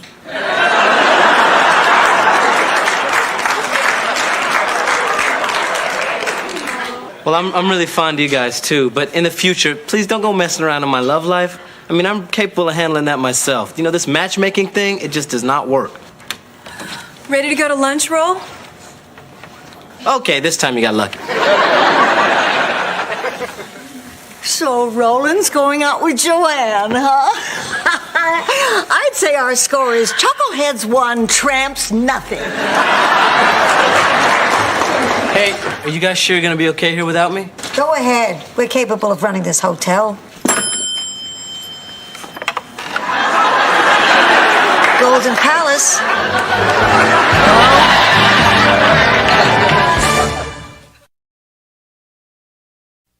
Workers, unite. We won't let management intimidate us. We must get out from under the heel of ownership. Sophia, you are one of the owners. Everybody back to work.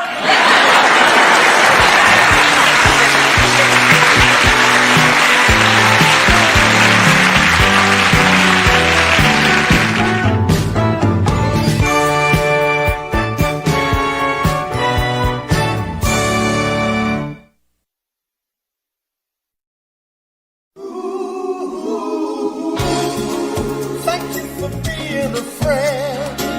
Traveling down the road and back again. Your heart is true. You're a pal and a confidant. And if you threw a party, invited everyone you knew, you would see the biggest gift would be for me. And the card attached would say, thank you for being a friend. Thank you for being a friend. Thank you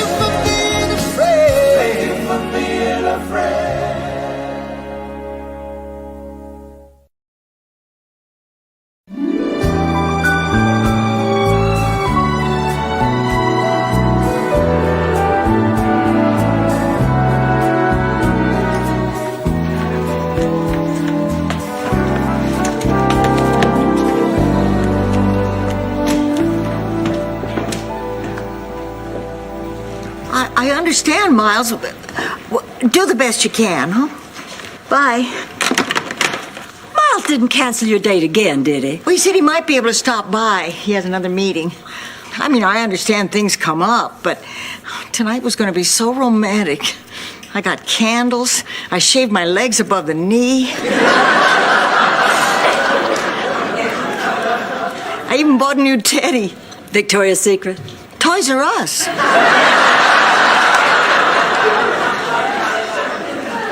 Rose, I'm so sorry. I know how much you were looking forward to tonight. Well, it's not just tonight. I mean, we've owned this hotel for weeks, and Miles still hasn't seen it. Not to mention the fact that he's been very inattentive to some of my other needs. What do you mean? Well, it's been a long time since we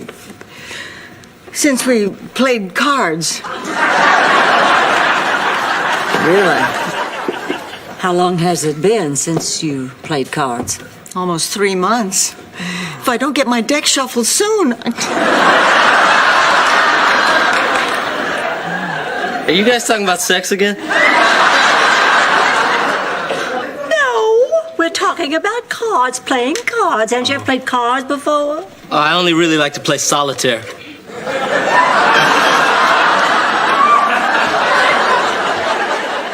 Roland, could you let me have $5? Come on, Oliver, I gave you your allowance 3 days ago. Now you're just gonna have to learn you cannot spend more than you get. That means I'm broke for the rest of the week. Well, honey, if you need to raise some cash, be enterprising. I'm sure you can think of something. Now, when I was young and I needed extra money, there was always lots of work to do. Yeah, but Marshall Dillon closed down that bar. You know, Blanche, that's a good idea. I mean, Oliver should just go out and start his own business. When I was his age back in St. Olaf, my sister and I had a kissing booth. People would come from miles around. We made a fortune. The two of you would spend all day kissing strangers? No, each other.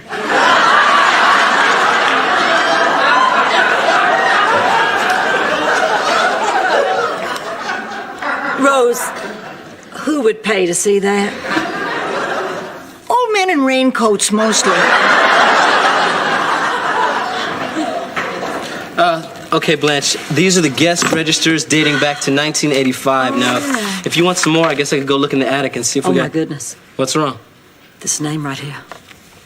Jimmy Swaggart? Beneath it. Jimmy Swaggart? Right there. Miles Weber. Oh, so? There it is again. Oh, no. Oh, Miles Weber's all through this book. Yeah, Miles Weber's one of our best customers. Nice-looking older guy. I haven't seen him much lately, though. Well, you know him? Know him? He is Rose's boyfriend. They're practically engaged. All this news is going to destroy her. Poor Rose. Blanche, we should not get involved in this. And besides, you're probably just jumping to conclusions. Look, there's lots of reasons why people check into this hotel. Why would Miles Weber come to this hotel on a regular basis? He lives in Miami. I don't know. You live in Miami. Why would you come to a place like this?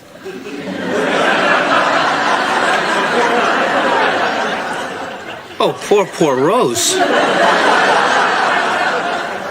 I still don't understand why we can't serve my lasagna every night. Sophia, I told you, we have to vary the menu. Give the people some choices. They got a choice. They can either eat my lasagna or kiss my butt. Okay, but does your butt come with soup and salad? Oh, what am I gonna do? What's wrong, Blanche? Sophia, I have a big problem and no one to talk to. I just wish Dorothy was here. I need her advice. Why can't you talk to me? Well, no offense, Sophia, but Dorothy gives the best advice. She always knows just what to say. Hey, I always know what to say, you aging drag queen. Now, what's the problem? Well, all right, but this is a really big one. Sophia, I'm afraid maybe Miles is cheating on Rose, and I don't know what to do. Should I tell her or just forget it? Oh, this screams for a Sophia story, but don't worry, I'm not going to make you beg. Picture it. Brooklyn, 1957. Sophia, do I really have to stand here and listen to one of your stories? Can't you just get to the point? Would you tell Aesop to just get to the point? Would you tell the Brothers Grimm to just get to the point? Would you tell, who else tells stories? Mark Twain? Too folksy. Oh, Henry. Too ironic. Ray Bradbury. Science fiction fair. Get to the point. Fine. Here it is. And that's why I stopped making polio vaccine from scratch.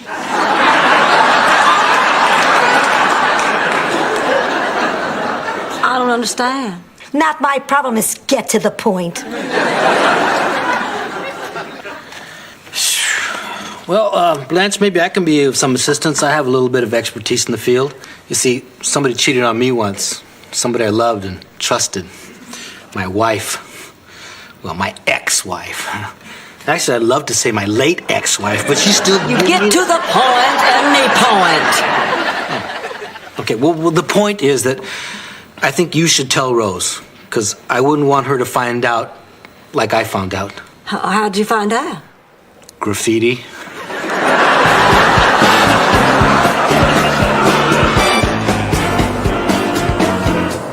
Excuse me, have you found a pair of sunglasses? Are these them? Yes. Lobby tax. Of course. Here's $5. Thank you. This isn't what you think. How can you look me in the eyes? I didn't do anything wrong. I mean, you're just a kid. How come you're as tall as I am?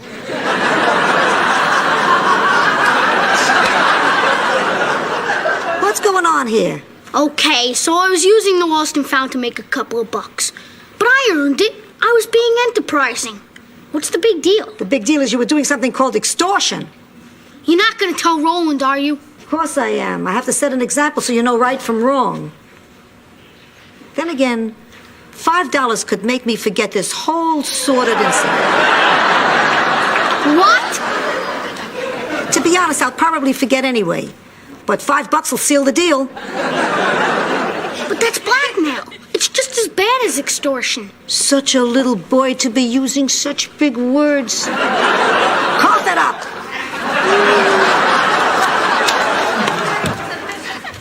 Penny for your thoughts, Sophia. You're stupid, and that's on the house.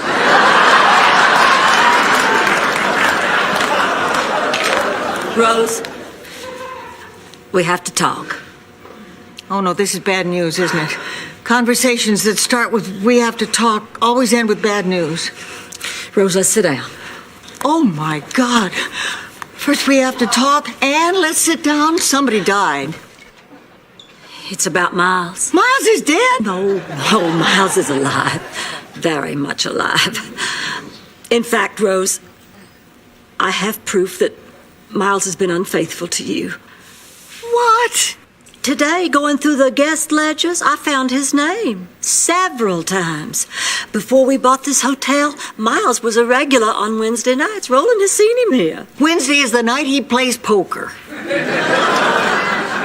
Apparently so. Well, there must be some explanation. Just think about it, Rose. Hasn't he been canceling a lot of dates lately? Well, that's because he's had a lot of meetings lately. Meetings. At night. Mm-hmm. And this also explains why he hasn't been by to see the hotel yet. Oh, trust me on this, Rose, honey. I know when a man's been cheating. I can sense it. When I get this tense, tight feeling in my loins, it speaks to me. It says adultery. Boy, and I thought Senor Wences was talented. Honey, I'm so sorry about this. Well, this just doesn't make any sense. Miles loves me. I know he does. Oh, God, what am I going to do now? This whole thing just makes me so furious. Isn't it typical of a man? You know what Miles Weber is? He's here. Oh, my God, Rose, he's here. Oh, okay, listen. I want us both to act like nothing has happened. I want to give Miles a chance to explain. Hey, will you look at this place, Blanche? Rose, it is beautiful. I'm sorry I'm late, honey, but at least I finally got here. What took you so long, sweetheart? Well, after the meeting, I stopped off, got a sandwich. Oh, sure, a sandwich. That's a good one. Blanche, please, we agreed. What kind of a sandwich, sweetheart? Well, it's tuna fish. Liar!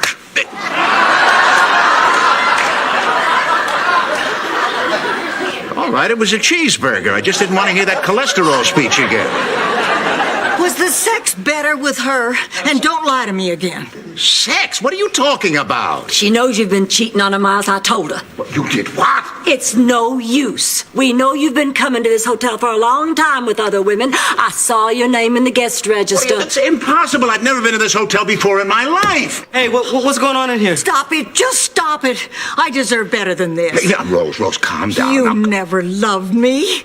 Just admit it. You never loved me. Rose, that's not true. Rose! And please, let's have a nice round of applause for our very own Golden Palace players and their living theater production of Come Back, Little Sheba. Thank you. Thank you. And please join us tomorrow when we will do our critically acclaimed version of Lil Abner. Thank you. Good night. Good night. All right. Blanche! I don't know why you did that, but you have destroyed our relationship. I hope you're satisfied. Oh, the nerve of him! Caught red-handed, and he still lies through his teeth. But you can't fool Blanche Devereaux. I could see the pathetic, grasping desperation all over Miles's guilt-ridden face. Wait, hold it. That was Miles? Oh, boy. What is it? Blanche, there is a Miles Weber who's a regular at this hotel, but that wasn't him. Oops.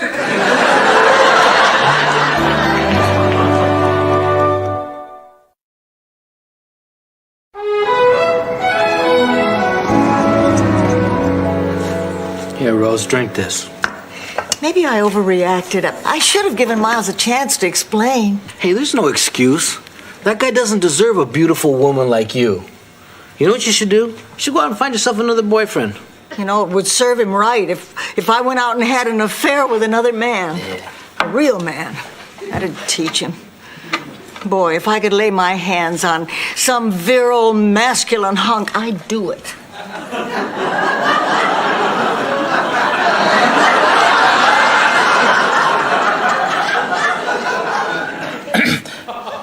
I've worn women's clothing. Really? I never felt so free. Maybe I'm just kidding myself. I mean, Miles would never be threatened by just anybody. It would have to be somebody dark and mysterious. Someone dangerous and forbidden. Hey, guys, what's going on? Roland, what are you doing tonight? I don't really have any plans. Because Rose is looking for a real man to sleep with? Aside from painting my toenails. Darn. I'll never find anybody as good as Miles. Wait a minute, you're not still breaking up with Miles, are you? After what he did? Of course.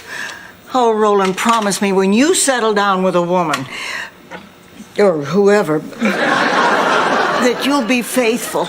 Wait a minute, didn't Blanche tell you what happened? About what? Oh, Rose, there is a Miles Weber who's a regular at this hotel, but that's a different Miles Weber than your Miles Weber. I told Blanche that 2 hours ago. What? Oh, I'm sorry. It's okay. Now, if you'll both excuse me, I have to go kick some gravy-sucking, gopher-eating, cousin-humping southern butt from here to Chattanooga. Excuse me. I didn't order a baked potato. I ordered rice.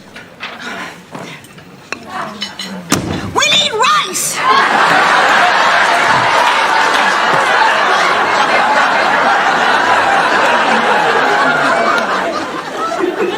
Rose, I have something to tell you. I bet.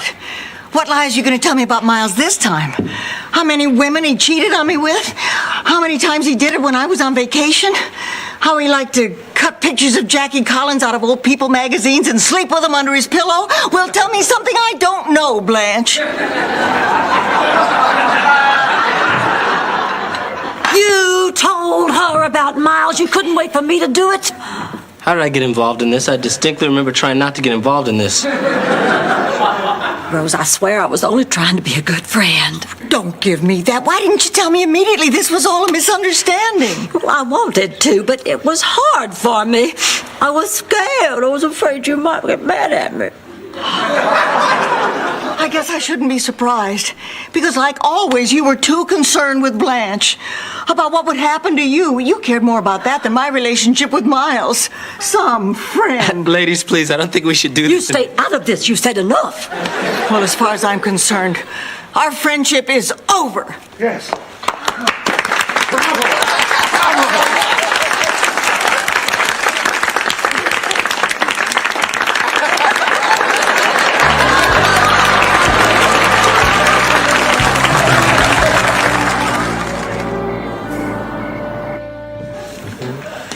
Hey guys, Rose wanted some decaf. Okay. Whoa. Come here, little man. Sophia tells me you've been using the lost and found to extort money from the guests. Now, you know better than that. I gave her $5 not to tell. Don't interrupt. Chewy? Look, the point is that we all care about you. We want you to grow up knowing right from wrong. You know, we're trying to be role models for you. But she took my $5. Okay, some of us are doing a better job than others. Look, I know what you're trying to do. You're trying to make easy money. I just want you to promise me you won't do it anymore, okay? All right, I promise. Okay. Is there any chance of me getting my $5 back? There just may be $5 waiting for you on your dresser. Really? Great. Why can't I feel guilt? It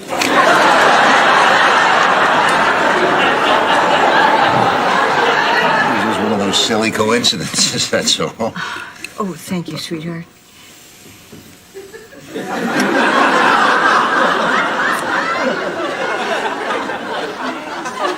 Oh, I feel so dumb, Miles. Oh, Rose, it was just an honest mistake. Oh, but I must have been out of my mind. I even planned a way to get back at you. Oh, revenge, huh? You're so cute. What were you gonna do? Call me on the phone and hang up? Ring the doorbell and run away? I hired an ex-Green Beret to tamper with your brakes.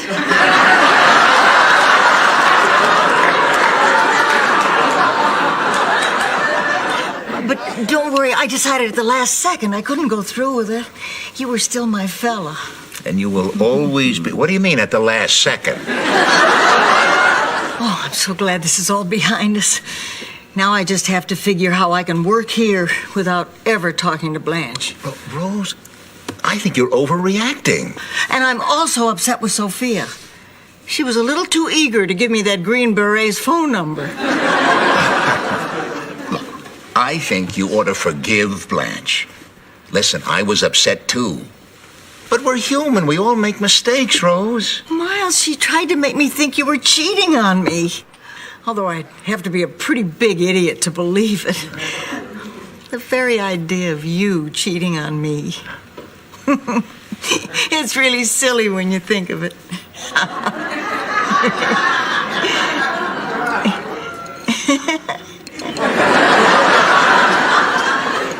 Rose, we have to talk. I sure hope you're about to tell me somebody died. About 6 months ago, Rose, I was eating in a restaurant and I met this waitress. Her name is Fern. And we got to talking and, well, her husband had just died. And... Oh, thank God somebody died. Oh, sweetheart, that's not where I'm going. Oh? Well, we found we had so much in common. We've developed a very special relationship. We've become very close, Rose. I don't believe this. Oh, sweetheart, I didn't mean to fall in love with two women, but I did, and I'm very confused. Rose, I don't know what to do. At my age, I can't afford to make the wrong choice. Choice? This isn't the Pepsi Challenge, Miles. When I think of all that we've shared and for you not to be sure. I thought if we could talk about it, well, maybe we could work something out. Miles, if you don't know by now that I'm the only one for you, there's nothing to work out. Oh, no, Rose. I just want you to leave. Rose, don't.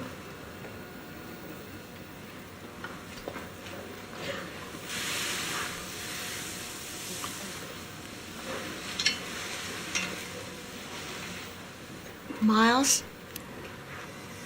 Why did you decide to tell me? Well, even though Blanche didn't get her facts straight, somehow she was right about me. Her loins can talk, you know.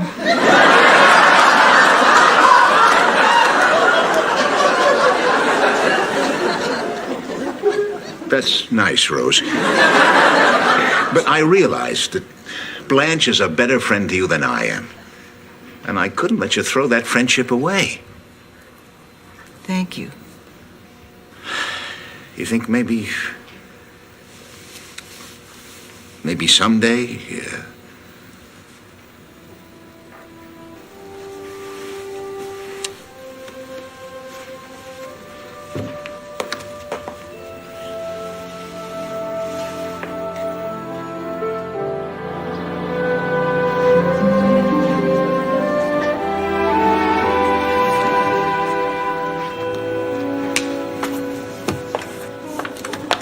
Oh, Rose, honey, Roland told me about Miles. I am so sorry. I'm so sorry for all the things I said to you. It turns out you were right. Wish I hadn't been. He's gone, Blanche. Miles is gone.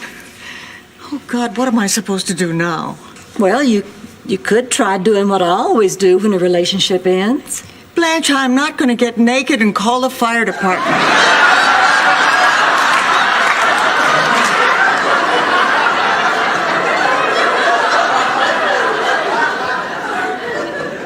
They're public servants. You pay your taxes.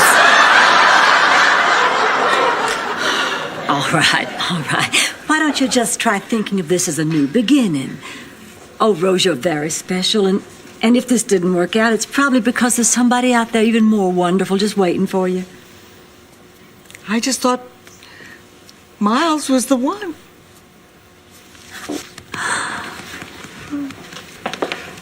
This is without a doubt the worst production of Little Abner I have ever seen.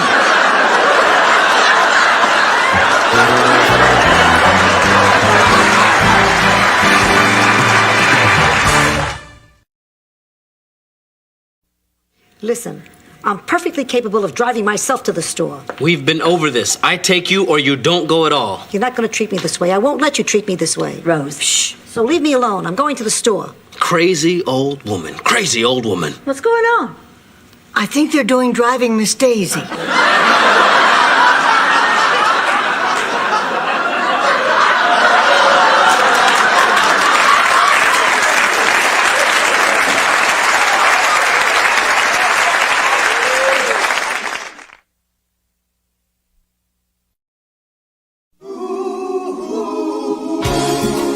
Thank you for being a friend. Traveling down the road and back again. Your heart is true. You're a pal and a confidant. And if you threw a party, invited everyone you knew, you would see the biggest it would be for me. And the car and taxi would say, thank you for being a friend. Thank you for being a friend. Thank you for being a friend. Thank you for being a friend.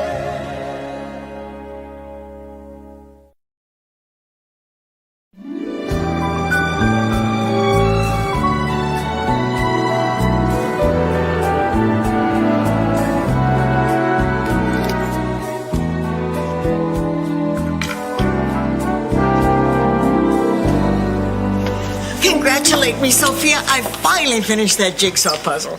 Big deal. It took you 6 months.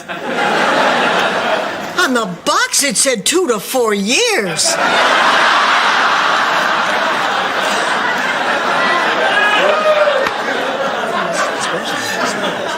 The Carlton Hotel called. They have a problem. They're overbooked tomorrow. They want to know if we could handle a bachelor party. Yeah, we can do that. We just need to order some more beer. Yeah, we can borrow some dirty videos from Blanche. Okay, boys, but be kind. Please rewind. And they want us to hire a stripper and have her pop out of the cake. I'll be in charge of that. You can handle that? Hey, no problem, man. I just need a table, some whipped cream, some frosting, and some sparklers. Sparkler? What, for the cake? No, the auditions. I don't know about hiring a stripper for the hotel. That's a little rough. Oh, my Charlie never was interested in strippers or any of that smut. I guess growing up in the country on a cattle ranch gave him a different idea of what constituted a good time. He was more into nice, quiet dinners at home, huh? No, leather. What can be keeping Stan's attorney? And I still can't imagine why he wants to come over here to talk to us.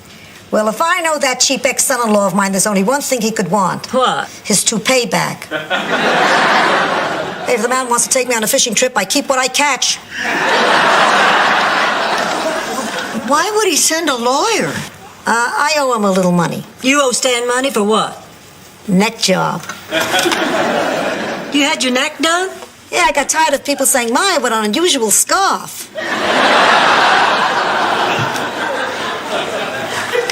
Now look, when Stan's attorney gets here, I'll do the talking. Well, why should you do the talking? I'm not stupid. I know how to talk to a lawyer. Hi, I'm Herb Jenkins, Stan's attorney. Oh, yes, my liege. I'm representing Mr. Zbornak in absentia. Absentia? What's Stan doing in Europe? You must be Rose. I've been given specific written directions to find a Blanche Devereaux. Oh, Gina, I haven't heard that since the Shriners had that scavenger hunt. Well, actually, the reason I'm here is the last time I saw Stan, he gave me instructions to make Now, sure that... whatever the reason, he better have one damn good excuse for not coming here in person. Stan is dead.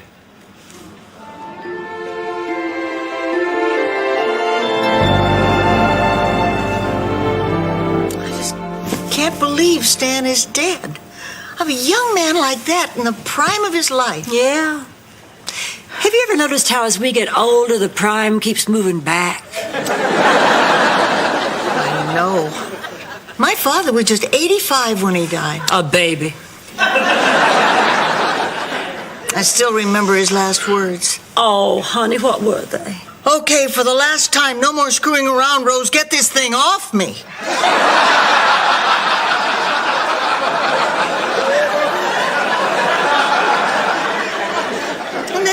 He was gone. Well, at least we know we were very good to Stan. Yeah, it's not like we badmouth Stan behind his back. Hey, check this out. Some bozo just tipped me in Canadian quarters. Man, dude pulled a real Stan on me. So, how are we gonna tell Sophia? We'll break it to her gently tonight just before we put her to bed.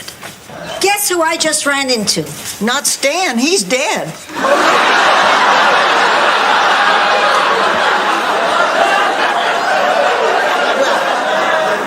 time for bed, Sophia. What did she say? Sophia, Stan is dead. Oh. Are you okay, honey? I don't know what to say. Well, what can you say about a man who's always been a burden and now is finally gone? A man who never lived up to his responsibilities, who ran out on your daughter, who never thought of anybody but himself. I'd say I'll miss him. Me too. I guess as much as the two of us are going to miss him, you'll miss him even more, Sophia. Well, he was part of my family for over 40 years. So, how did it happen? Well, apparently he died while making love. Oh, poor Stan. There's nothing worse than dying alone.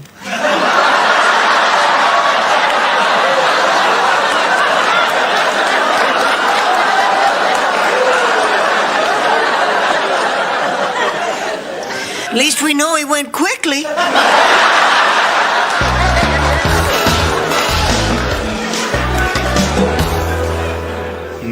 Okay, thank you very much. I'll see you then. The stripper is all set. And I got a great deal. How much? 100% off.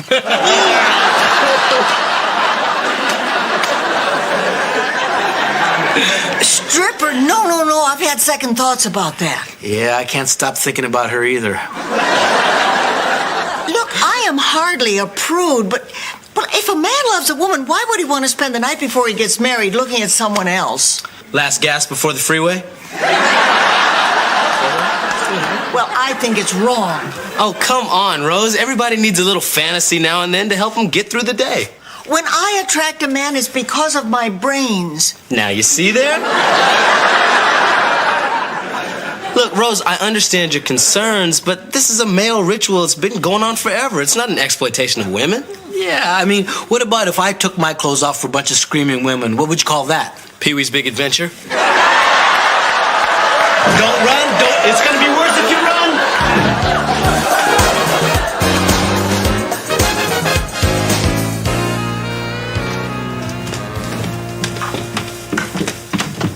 Well, here you are, Sophia. Honey, are you all right?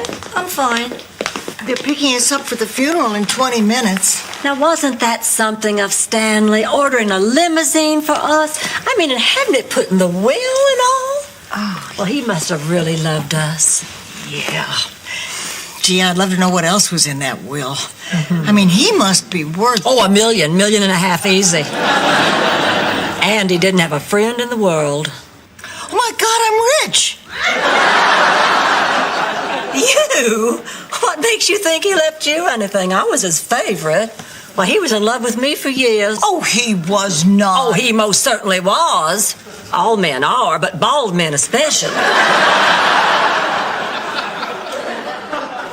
Bald men have always found me very attractive. Why, I can't tell you how many times I've looked down and thought I had 3 boobs.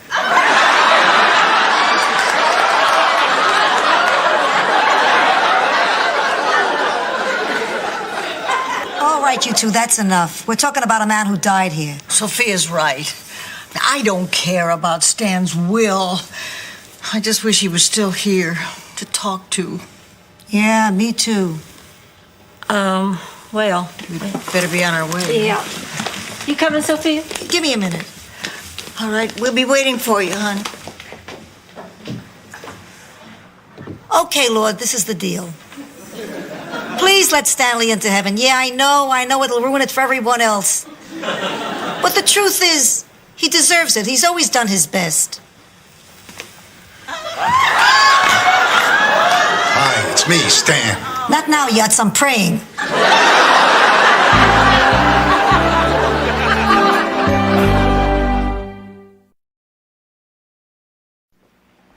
Sophia, it's really me. Oh, Stan! Hold it. You're not haunting me, are you? No. Are you sure? Because you smell like you're decomposing. I was hiding in the trash bin. No, I really am alive. Oh, Stan! How do you like the neck? Look at that. What a great summer look for you. Oh, Sophia, I'm so happy you're taking this well because I thought you might be angry at me for being alive. I'm thrilled. My Stanley's alive. Why should I be angry? Because I faked my death. I'm in trouble with the IRS. You faked your death? You know what I've been going through? Look, I had to do this. The IRS caught wind of some creative bookkeeping I was doing. I would have gone to prison. I couldn't let that happen. Can you imagine me confined to some filthy, cramped room, spending my life with 100 other men? So what are you going to do now? I hired on as a steward on a tramp steamer. Stan, how could you do this to your kids? I called Kate and Michael and I told them they know what's going on. I'm not heartless, Sophia. What about Dorothy? Have you told Dorothy? Sophia, she was my wife for 38 years. Do you actually think that I could keep silent while she mourned my passing? She would have turned you in. In a heartbeat. Of course I didn't tell her. In another month, when things settle down, I want you to tell her. But I couldn't leave the country without telling you the truth. You mean a lot to me, Sophia. You always have. You're not going to get away with this. They're going to catch you. No, they won't. I have planned everything down to the last detail. Where can I get in touch with you? I wish I could tell you, but the less you know, the better. Well, I'm off to Madrid.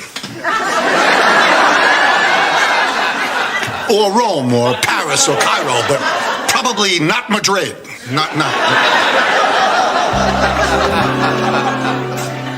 Let's go over this checklist again, make sure we get everything ready for the bachelor party. Okay. Food, check. Beer, check. Cigars, check. Entertainment. I know, no check, just cash. Okay, Bambi, Chris and his friend should be here any minute, so why don't you go ahead and go in the kitchen and, get ready. Okay. Okay. Boom, ba, ba, boom, ba, ba, boom, ba, ba. I love this job. please. Can I help you, ladies? I hope so, sweet cheeks. We're here for my friend Chris's bachelorette party. You're Chris. Bachelorette party. Yeah, I arranged it on the phone with someone named Rose. Is there a problem? Yes, but we think it's neurological. Why don't you ladies go ahead and get comfortable, and we're gonna go get the Parcheesi board and get the punch out of the fridge. Tell you what, this is her last night as a free woman, so why don't you just pop open the Jim Beam, crank up the Rolling Stones, and drop your pants, Butterbuns. We paid for a stripper, and we want to see someone shake their booty. We're just gonna be over this. Boom, bada, boom, bada, boom, bada, boom. What are we gonna do, man? These women are animals. No, they're not animals, Chewy. They're just some girls out having some fun. Oh. Beefcake, beefcake, beefcake. I'm so very scared. I'm not going out there. I'm not going out there either. Look, somebody's got to get in the cake. Odds. Come on, try to 3, man. Get in the cake, Butterbuns. I don't feel right about this. Boom, bada. Hey, man. Wow, would you look at the size of this crowd that showed up for Stan's funeral? Hey, you give the people what they want, they always show up. Sophia, it's not nice to speak ill of the dead. Believe me, I'm not. Hello, so nice to see you. Well, Rose, well, you know about that. A bald man was glad to see me. Well, I want to thank you all for coming. Stanley Zbornak meant a great deal to all of us. But before I bring a few of his friends up here to honor him, I'd like to show you a few minutes of a videotape that Stan himself made just weeks before his tragic and unexpected death. Lights!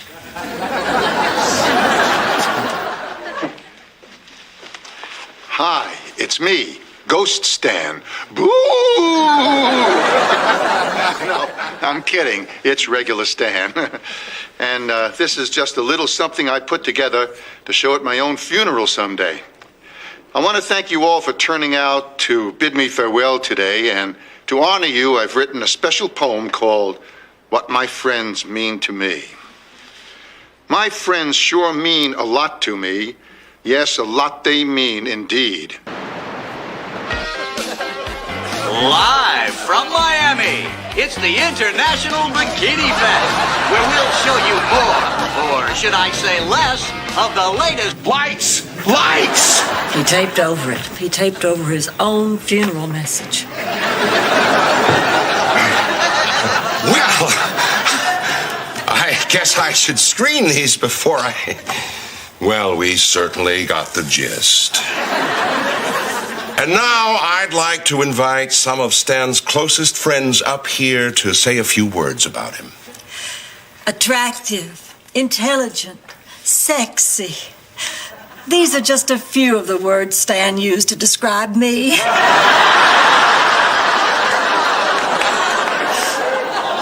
But Stan was a very important part of my life, as he was to all our lives.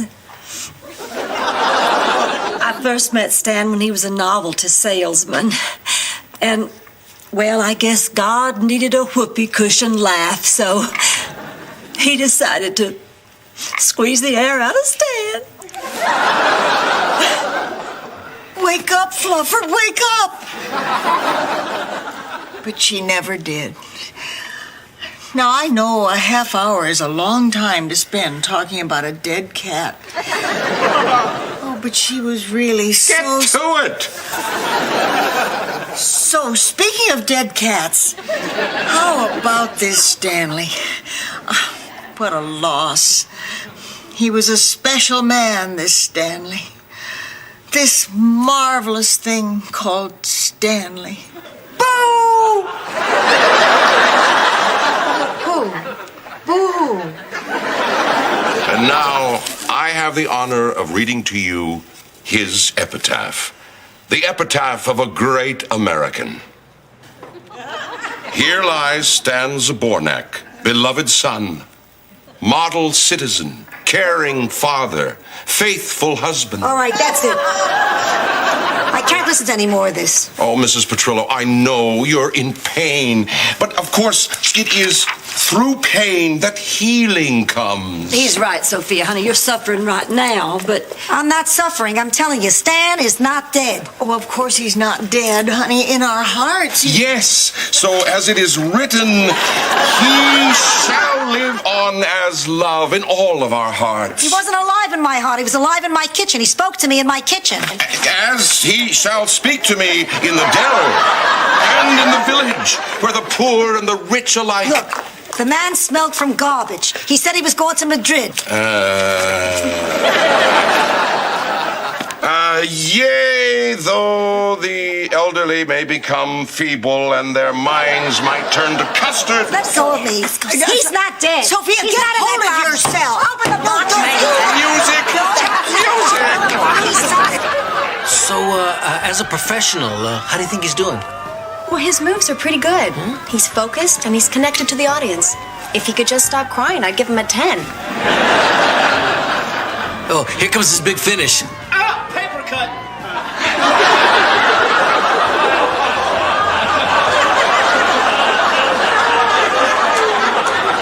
Really gotta hand it to Roland. He's handled this thing with a lot of dignity. Hey, all right, the show's over. Topaz has left the building. Topaz? Yeah, man, they gave me a stage name. I feel so cheap. Come on, man. I thought you did great. Those women really got their money's worth. You saved the day, man. No, I feel horrible. It's awful, man. I mean, they acted like they'd never seen a man before. They were treating me just like I was a Piece of meat? Yeah. That's how I felt the first time I stripped at a bachelor party. But you get over it. How? Well, when I'm working, I just try to keep my mind on other things, like the crisis in the Middle East or the economy or nuclear proliferation. Of course, I don't smile a lot when I strip.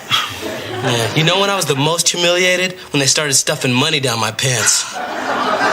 You know what's even worse? Making change. Yeah.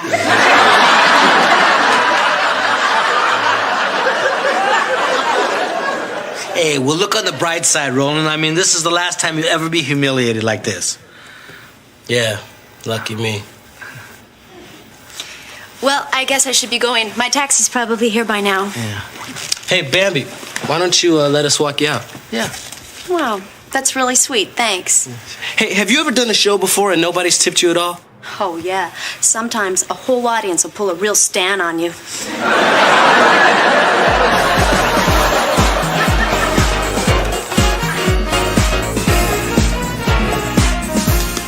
Boy, that was some scene Sophia made at the cemetery. I know, to throw herself on top of the coffin like that, screaming and yelling, and then to fall asleep there. Weird how that guy came out and measured her.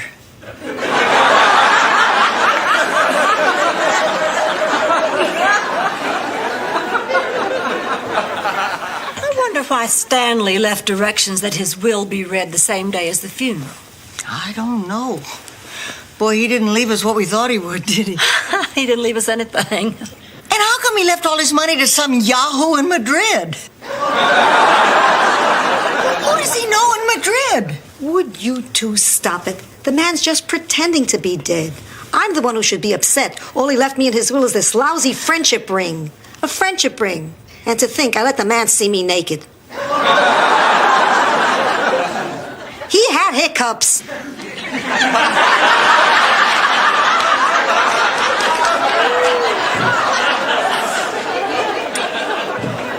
Poor thing, she's really in denial. We better go talk to her. But let's give her a minute. Stan was like a son to her. She needs time to let go. Yeah.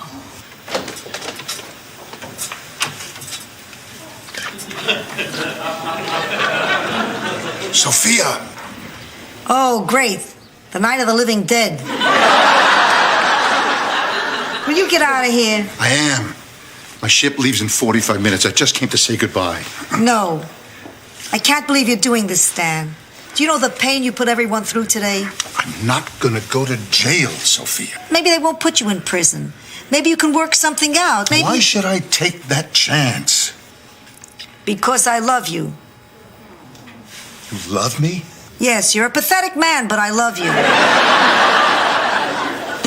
Oh, Ma. The neck. I'm sorry. Don't go, Stan. If you walk out that door now, you really will be dead. Sorry, Sophia. I love you too, Ma.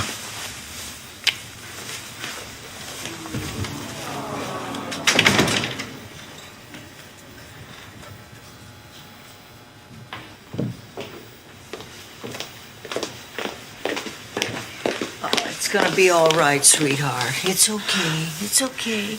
You finally understand, don't you, honey? Stan is gone. Yeah. Stan is gone.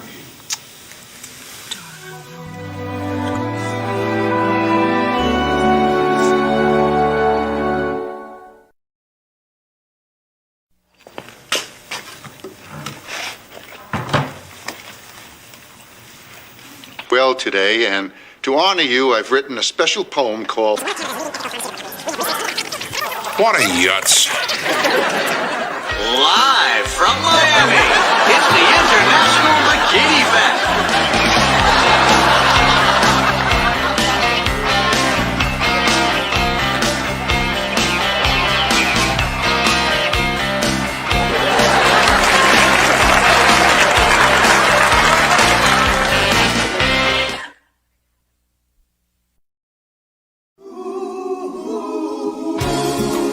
Thank you for being a friend. Traveling down the road and back again. Your heart is true. You're a pal and a confidant. And if you threw a party, invited everyone you knew, you would see the biggest it would be for me. And the card and text would say, thank you for being a friend. Thank you for being a friend. Thank you for being a friend. Thank you for being a friend.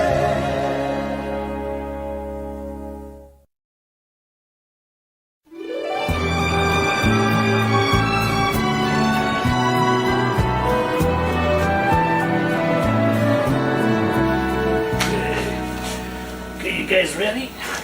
Say goodbye. Oh, no, please.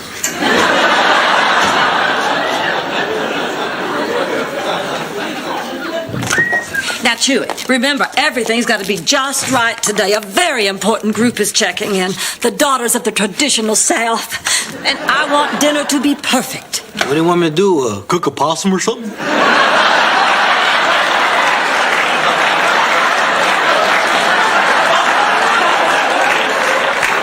Chewy, this means a lot to me. Well, I took care of all the rooms for your Southern Belles like you asked. I put a mint on every pillow. Sophia, you put a phenoment on every pillow. Oh, I guess then around 2 a.m. the South will rise again.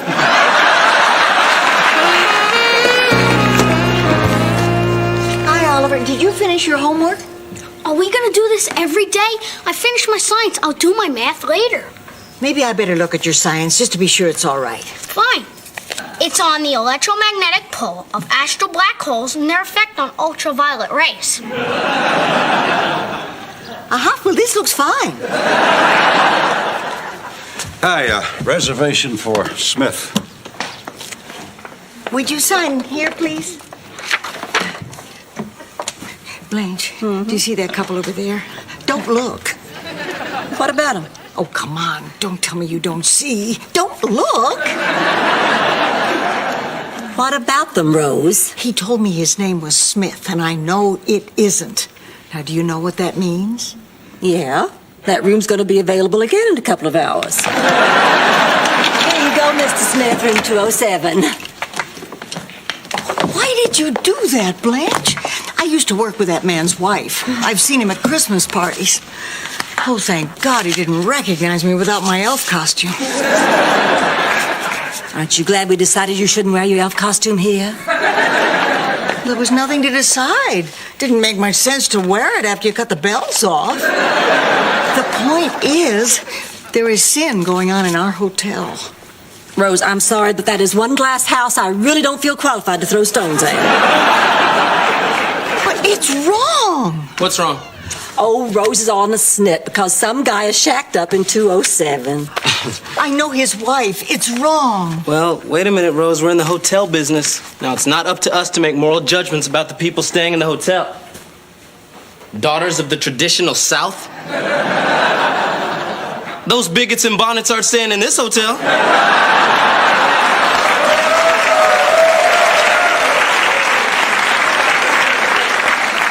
Roland, there is nothing wrong with the daughters of the traditional South. Oh, I see. When they put those sheets on over their heads, it must be some kind of salute to Casper the Friendly Ghost. Oh, when is that? Roland, this is not that kind of organization. Are you telling me you really don't see who these women are? I am telling you that I see 10 rooms in our hotel rented for 3 nights at a time when we desperately need the business. You are overreacting. This is just a bunch of harmless little old ladies who like to get together and put on white gloves and have tea. And as you said, it's not our business to pass judgment on our guests. We're here to make people feel welcome. Fine. Where are you going? Oh, to get my jockey suit and lantern. I'm gonna go stand on the front lawn, make them feel right at home.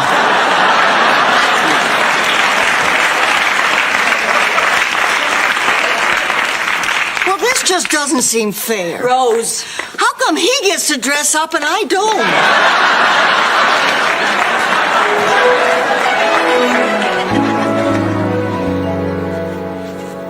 Rose, take table 5. Oh, no, not them. Do you know what they're doing here? I have a pretty good idea. I haven't seen drooling like that since they sat me at the zombie table at Shady Pines.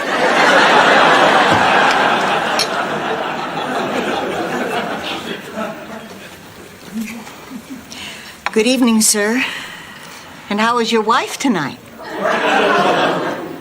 Fine. Thank you.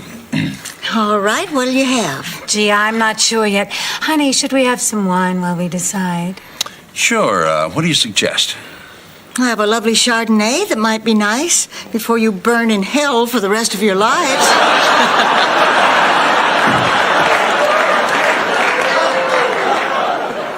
Rose, honey, as a general rule, don't damn the guests. I'm sorry, but this is a very personal matter to me. I've seen this all before. Let me tell you a little story about a couple I knew back in St. Olaf.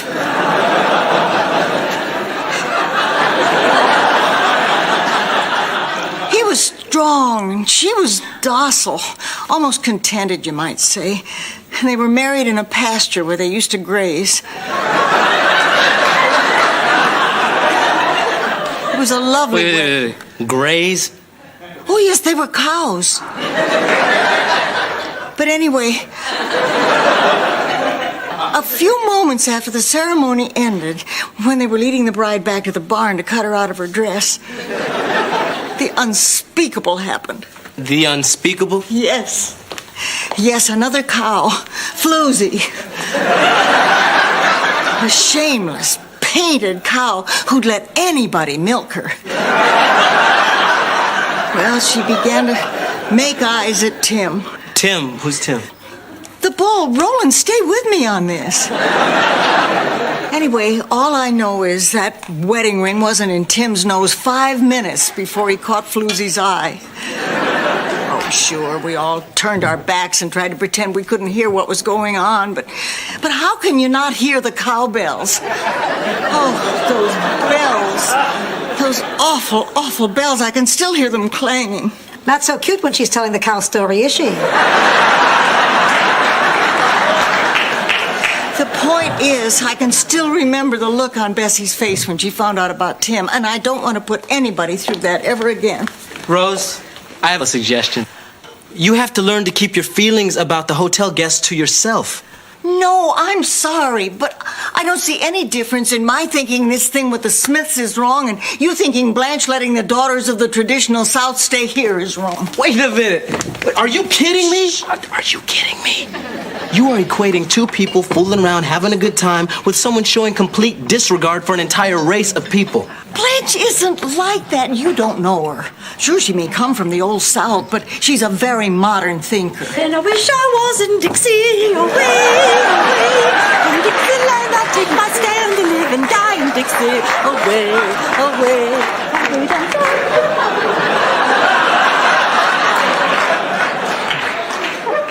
And the sad thing is, she isn't even wearing a hoop.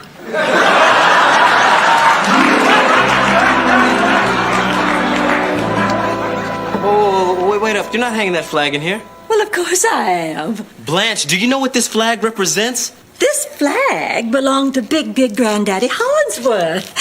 He used to bring it to all our fine old Southern family picnics where all the cousins would gather. Everybody was courteous and mannerly, and gentlemen would ask ladies for the favor of a dance. And Cousin Rex would be home on vacation from Colonel Bob's school for bad boys. He'd ask me for the favor other than the dancing favor. And we'd... It's a grand old flag. Wait a minute, now I get it. This is just good old-fashioned fun. Yes! Okay, well say, how about on Tuesday nights we hang the Nazi flag, hire an oompa band, and dress you up like Eva Braun? This is not the same as the Nazi flag. Yeah, well, it is to me, Blanche. Look, when you look at this flag, you see some southern fairy tale with a guy who looks like Burl Ives dressed in a white suit tipping his hat to you saying, "Evening, Miss Blanche."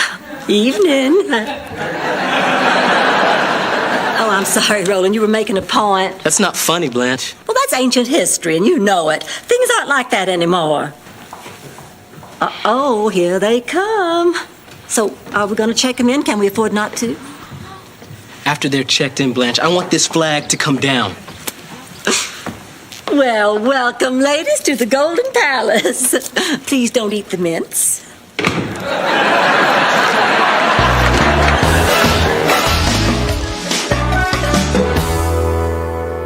What's doing, Rose? Oh, it's pretty quiet. I've just been calling the Smiths every minute and a half so they won't have time to start rolling around. That's great. I did the same thing on Dorothy and Stan's honeymoon. Drove them crazy. You might want to try it with a German accent. Sophia, you're terrible.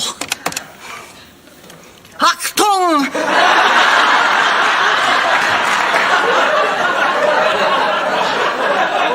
Your strudel is ready and... I'm sorry, wrong number. They sounded scared. May I help you? Yes, a reservation for Mr. and Mrs. Smith. I see. Mr. and Mrs. Smith. Mr. and Mrs. Smith are here. That's right.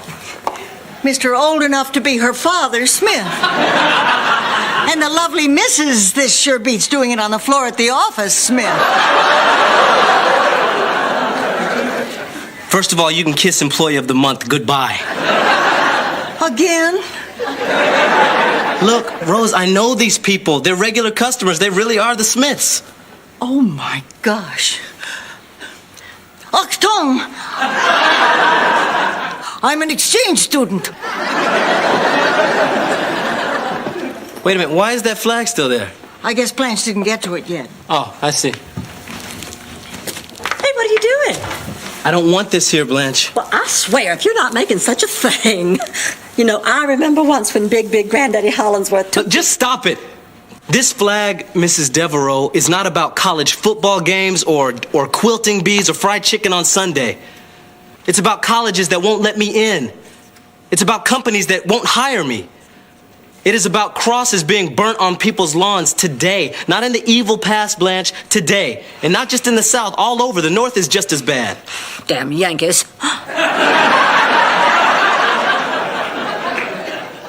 You honestly don't get this, do you? I don't see where there's anything to get. This is just a flag. To me, this is just a bunch of wonderful family memories. Well, I don't think I want to work for anybody who feels that way. I don't think I can. But Roland... I'm just going to look for another job, Blanche.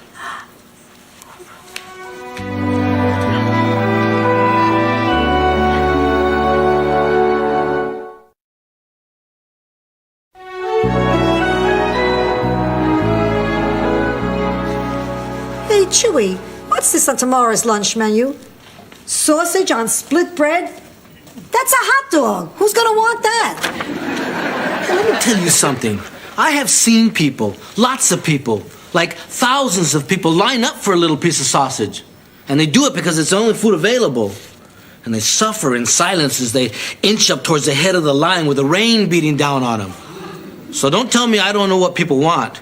It was that bad in the barrio? No, it's last Sunday at the Dolphins game. Listen, do you think I'm wrong? Yes. Well, don't you think you should let me finish my sentence? No. Look, there's a couple in this hotel committing adultery. And I know it's not the in thing, but I happen to believe in family values. Oh, don't start with family values. After Sal died, I had to be a single parent. And I took care of Dorothy the best I could. Oh, Sophia, Dorothy took care of you. Oh, that would explain the free food. Well, I still think we should have a policy against people coming to our hotel to commit adultery. Rose, will you loosen up? Now, don't tell me you never went to a hotel to have a little fun. Well, I may have gone, but not with somebody else's husband. Well, actually, once I did wind up in a hotel bed with someone other than Charlie, but it was an accident, I swear it. You had an affair. Rose, Nyland, little Miss Goody Two-Shoes? Well, I'm shocked. I don't know what to say. It wasn't an affair, technically. See, Charlie and I used to go to the St. Olaf Hotel every few months to spice things up. And we'd have a nice dinner and go up to our room and dress up like our favorite storybook characters. And then make love. Nothing unusual. Perfectly normal. Yikes. Well, one night, Charlie went in the bathroom to put on... Well, this is a little embarrassing. Come on, Rose, we're all adults here. There's nothing to be embarrassed about. Come on. He went in to dress up like the big bad wolf. Sick. She's sick. Now stop it. I'm sorry, I just don't understand about people who have to dress up like storybook characters. Of course, I was lucky. Without his clothing, my style looked like Wee Willie Winky anyway. Can I finish my story? Well, when he went into the bathroom, I turned out the lights. Wait a minute, Rose. Why would you bother putting on costumes, then turn out the lights? Now I do feel silly. Rose, the affair. Well, we wanted to order room service, but the St. Olaf Hotel doesn't have it. They just have dumb waiters. Wait, Rose. Are we talking about a little elevator dumbwaiter or just a guy who was a dumb waiter? Little elevator. Okay. But the guy who got off it wasn't that bright either.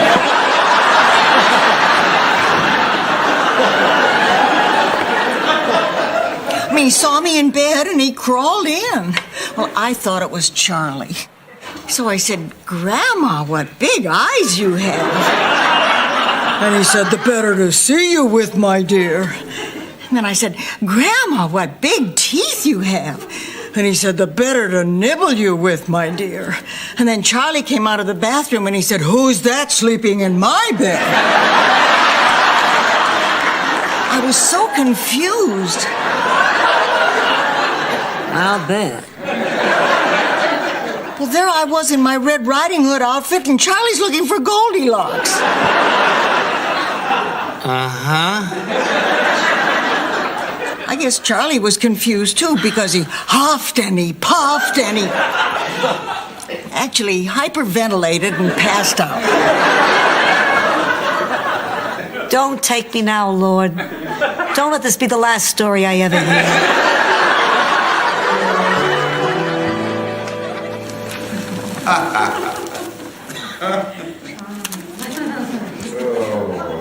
No, I'm going to be more tolerant. Oh, Harry.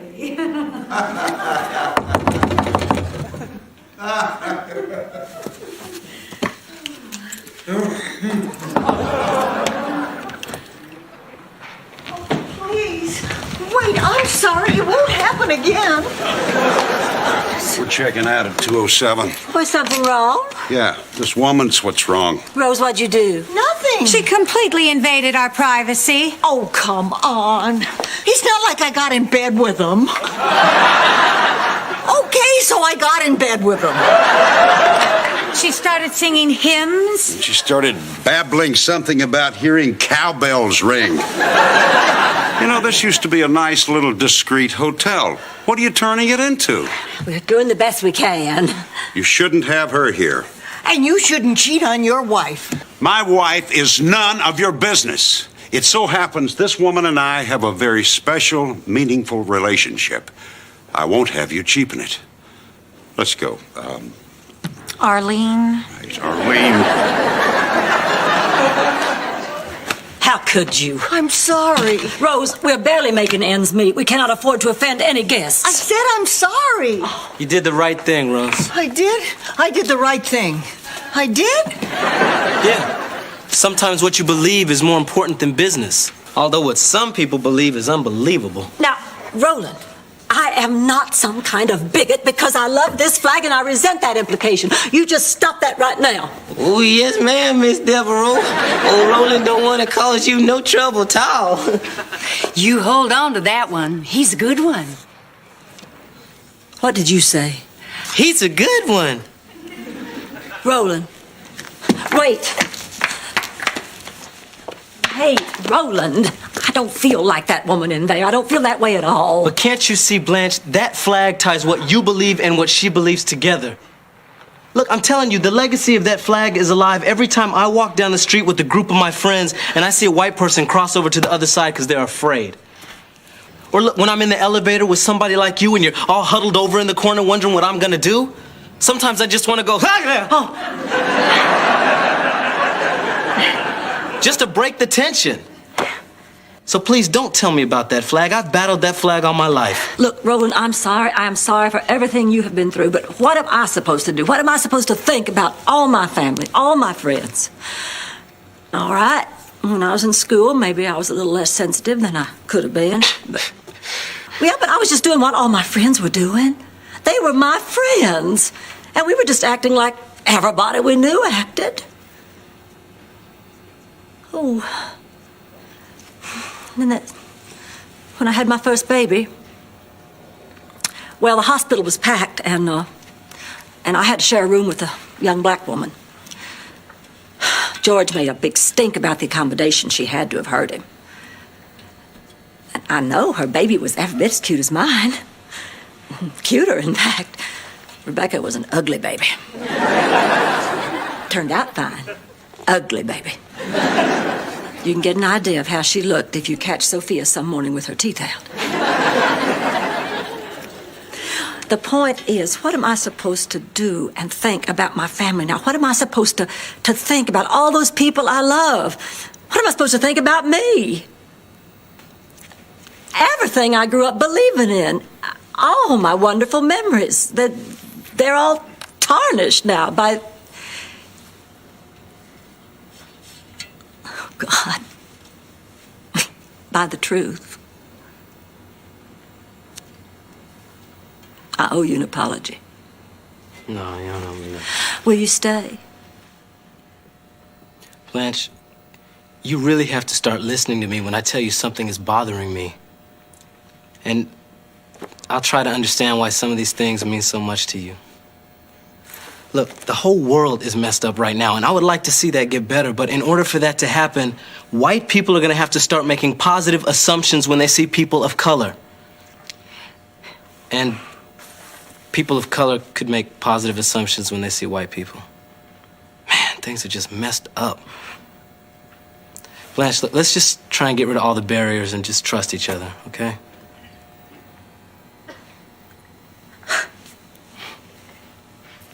Right on.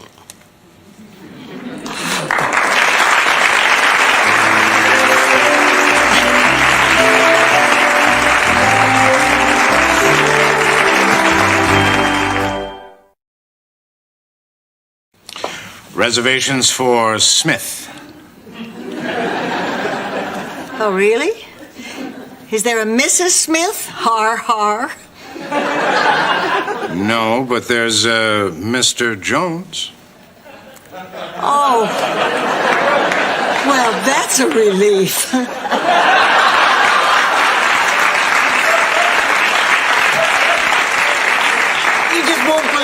what goes on in the hotel business.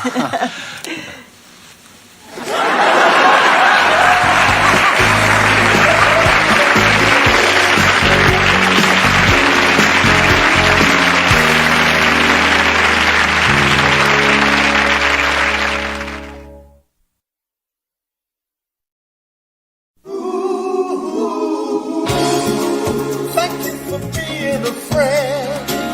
Traveling down the road and back again. Your heart is true.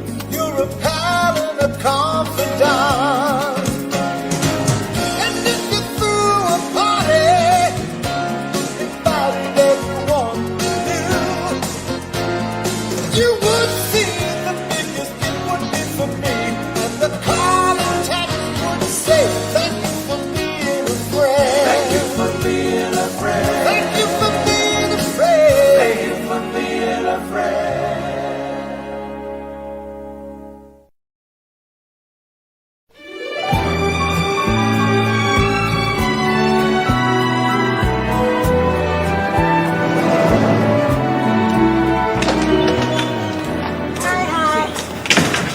Ooh, Sophia, did you make some of your special pizza? Oh, can I have a piece?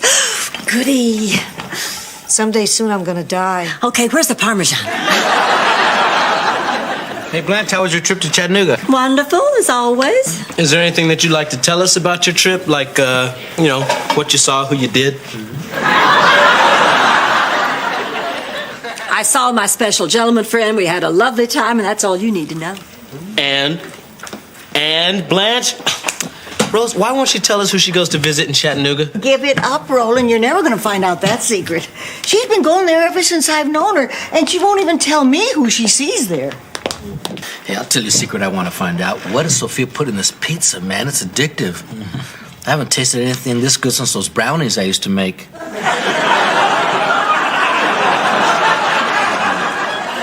Come to think of it, those were addictive, too.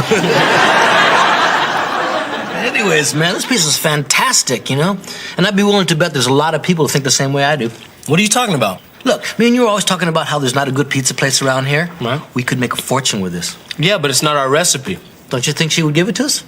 Chewy, Sophia is Sicilian. Do you honestly think she's gonna betray her own family? What if I give her $100? That'd do it.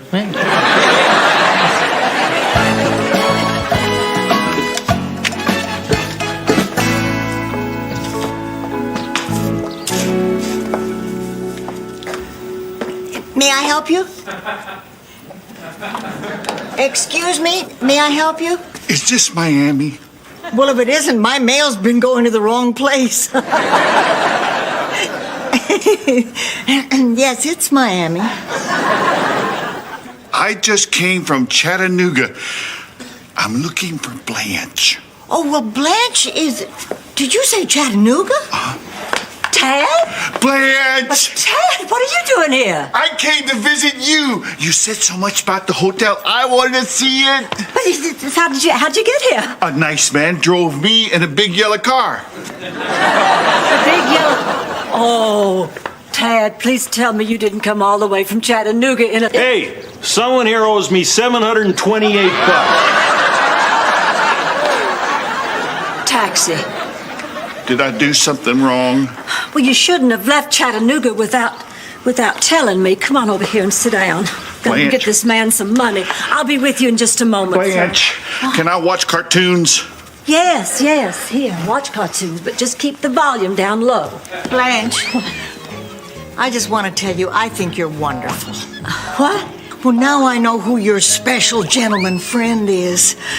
Without ever even bragging about it, you've been traveling to Chattanooga once a month to help this man who's mentally retarded? You know something, Blanche? He is lucky to have a friend like you. Rosie's not my friend. He's my brother.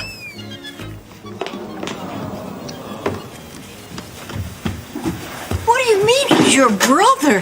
You only have one brother, Clayton. Clayton is my baby brother. Tad is my older brother. Why didn't you ever tell me? Well, what was I going to do, Rose? Just casually mentioned it in passing one day. Oh, by the way, I have this mentally retarded brother that lives in an institution in Chattanooga. It's not something that just naturally comes up in most conversations. Blanche! Rosa, look, this is the way my parents wanted it. In the South, it wasn't something you talked about. It was something you whispered about. So, I guess I just got so used to not talking about it that I just never brought it up. I can't believe it. I share everything with you. I mean, you know all there is to know about my family. I've told you every single thing there is to tell about St. Olaf. God, I wish I could believe that. Tad, are you tired? Should I get a room ready for him, please? Oh, Tad's not spending the night. Oh, he's going back to Chattanooga immediately. But he just got here. Oh, why don't you let him stay a little while? Absolutely not. Oh, come on, Blanche, just a couple of days. I mean, I know he'll enjoy it, and besides, everybody's going to want a chance to meet him. Oh, all right, he can stay, but just for the weekend. Can we go find the dolphins? What? Dolphins? You know Flipper on TV. Well, every time I see him, I always want to know what it feels like to touch him. And Blanche knows a whole group of dolphins here in Miami, and she's touched every one of them.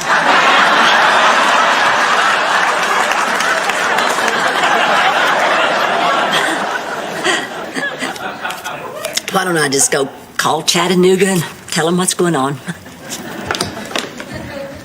Do you know what a dolphin feels like? No. But my room is right next to Blanche's. I know what they sound like.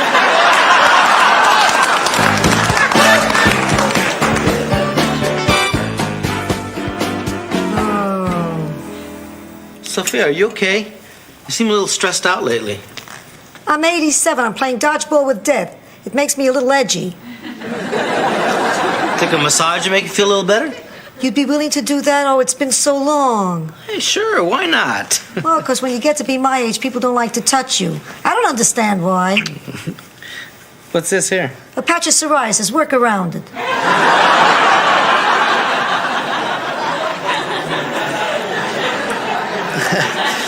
Hey, you know, Sophia, I think it's really awful of Dorothy not to come down here to get your pizza recipe. In fact, I think it would teach her a lesson if you gave that recipe to somebody else. You're right. Really? But it would have to be someone I care about. And what's even more important, someone who could cook. You know somebody? Sophia, I love your pizza. Please, give me the recipe. Please, I'll protect your legacy, I promise. I guess I have no choice. I've run out of time and I run out of options. Chewie, I'm going to let you have the recipe. But you have to promise never to reveal it. Oh, I promise, I swear. Good. Now that I think about it, I'm thrilled. You're the perfect choice to carry on this grand old Italian tradition. Oh, my God, a Mexican.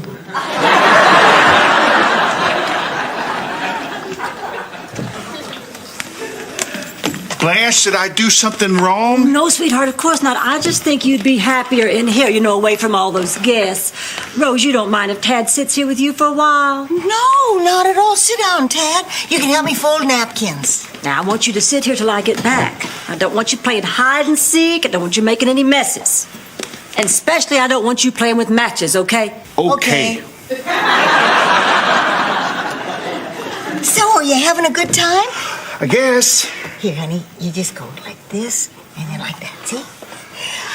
What do you do for fun in Chattanooga? Well, I visit my friends at the center, and I go to the park. Oh, and I watch cartoons. I love cartoons. I like Scooby-Doo and Tiny Toons and Muppet the Babies. Oh, I love the Muppet Babies. I watch them with my grandkids. You know the one where Baby Kermit gets sucked in the time machine and Baby Fozzie can only save him if he pretends to be a girl? That's one of my favorites. Nobody ever talked with me about cartoons before. Hey, I don't have much to do today. Why don't you and I spend the day together? We can go to the zoo or the museum, anything you want. I'd like that. You know, I don't care what my sister says. I think you're really smart.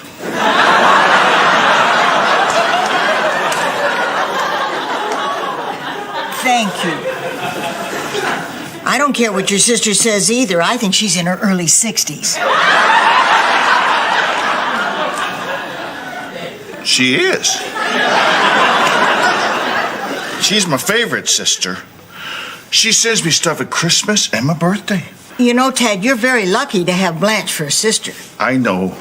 She's a beautiful creature, delicate, fragile, and exquisite.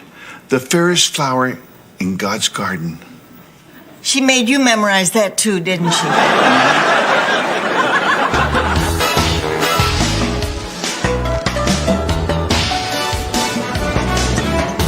Did you have a fun day today? I really did.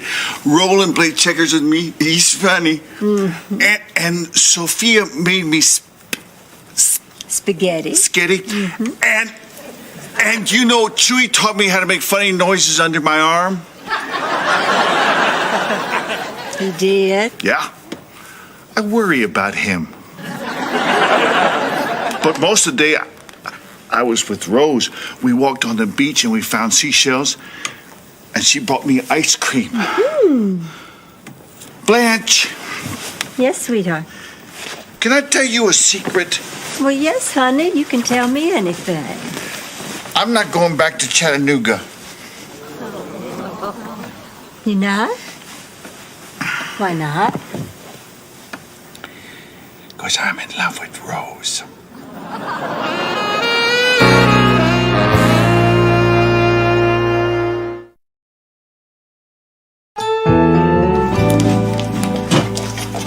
Oh, Blanche, want some cheesecake? Not so fast, Rose.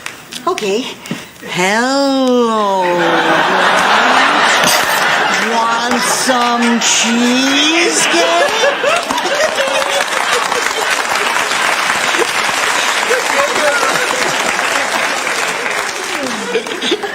Rose, Tad just told me he's not going back to Chattanooga because he's in love with you. Oh, no. Oh, yeah. I knew I should not have let him stay here. I knew it. I just knew something like this was going to happen. It's not that big a deal. So he's got a little crush on me. I'll talk to him. No, you won't. You'll just make it worse. You stay away from him. Well, I think you're being a little overprotective here. Well, maybe so, but it's only because I care so much about him. Blanche, if you care about your brother so much, why didn't you ever tell us about him? Why is everybody on my back about that? Well, it's not like I'm the only person in this room with a secret. What am I?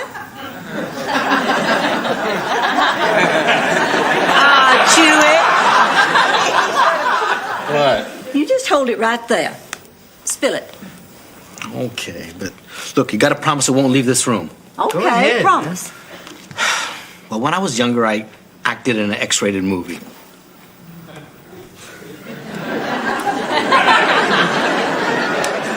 Get out of here. I didn't take my clothes off or anything. As a matter of fact, I didn't even know it was a dirty movie. I mean, this guy just wanted me to play the part of a bellboy, and he just said, open the door to this room and react. It wasn't until I rented the video that I found out what I was reacting to. I just wish I'd have watched it before I sent a copy to my folks. All right, Roland. What are you hiding? Okay, I'm a big fan of Helen Reddy's. How big? Well, you know that part at the end of the performance when she says she wants to thank her fans, whether they be white, black, Chinese, Mexican? Yeah. I'm the black one. Okay, I guess it's time for me to tell my deepest, darkest secret. I once stole candy. Oh. And then killed a store clerk. Oh, you did not. Well, I know, but how else am I going to top porn and Helen Reddy? And when she sings You and Me Against the World, sometimes I pretend I'm you. Now stop it. You're scaring me. Okay. I was born a man. Oh.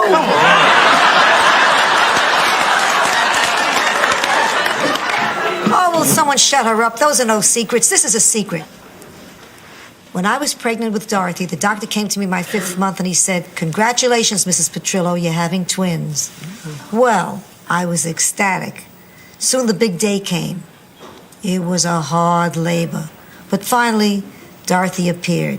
And then the doctor prepared for the second baby. And we waited, and we waited. And the doctor finally said, "There is no other baby." That is very strange. What do you think happened?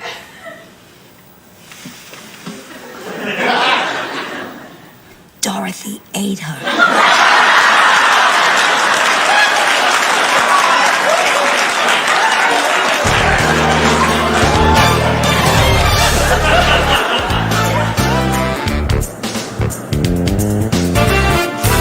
Sophia, I can't tell you how much I appreciate you sharing this pizza recipe with me.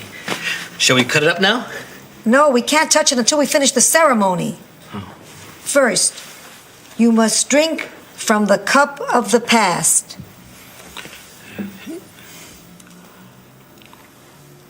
Not bad. What is this? The blood of my mother. It's tomato juice. Haven't you ever heard of symbolism? Now, eat from the plate of the dead. What is this? The bones of my father. Oh, really? What are these? Ginger snaps? Yeah. Ginger snaps. Okay, now the last thing, and the most important. You take a little vino, and you sprinkle it on top of the pizza. And that's it. Now you know the recipe. Guard it with your life. I will. I know you will. You're a good son. Sophia, wait. I really feel ashamed of myself. I only wanted your pizza recipe because I was going to use it to make money. But now you've made me feel like I'm a part of your family, so I don't want to be the one to break tradition. You are part of my family now. You mind if I call you Pussycat? I'd like that. You tell anybody this recipe, you'll be neutered, Pussycat.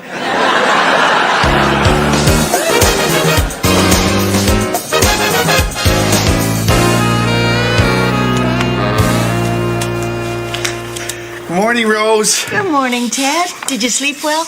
I brought you something. It's a rose because your name is Rose.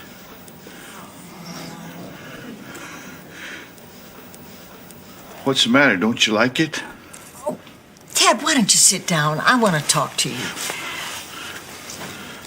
Did I do something wrong? Oh, no, of course not, sweetheart. That's good. Sweetheart. Ted, have you ever had a girlfriend before? Sure. A couple of girls at the center, but they're not like you, Rose. They are not like you at all. What is that? Rose, I thought I told you to stay away from him. I just thought it'd be easier if I told him. Told me what? How dare you go against my wishes like this? Blanche, please. Told me what? Oh, Ted, I don't quite know how to say for heaven. What she's trying to say is that she doesn't love you and we're going to stop pretending that she does. Blanche! I didn't do anything wrong. Oh, you said I didn't do anything wrong. Let me explain. I did. You said it. I heard you and I didn't do anything wrong. I didn't do anything wrong. I didn't. Ted, it's okay. You want to come in here with me and Chewie and help us make some breakfast? You want to do that? I didn't do anything wrong. I know. That's okay. Come on. Come on, right here. If you had just let me handle this. Don't you dare point your finger at me, Rose Nyland. This is all your fault. Tad has never acted like that with me before. And look where we are. What if some of the guests were here to see that? Yes. Your brother just had his heart broken and all you can think about are the guests? Are you really that selfish? I am thinking about Tad. I do not want him subjected to the cruel stares of strangers. You're the one who doesn't want to be subjected to those stares. How can you say that? He's my brother. I'm just trying to protect him. Is that why you don't want him to fall in love? Is that why you didn't tell your best friend that he even existed? Is that why you've kept him hidden away up in Chattanooga to protect him? Tad's happy there. They take good care of him there. He's got a job. He's got a life. A life that includes you once a month. The reason you kept Tad such a secret is the same reason you've kept him away from the guests ever since he's been here. Blanche, you're ashamed of him. And I'm ashamed of you. All right. You want to hear the truth? Yes. I'm ashamed of it. You happy now?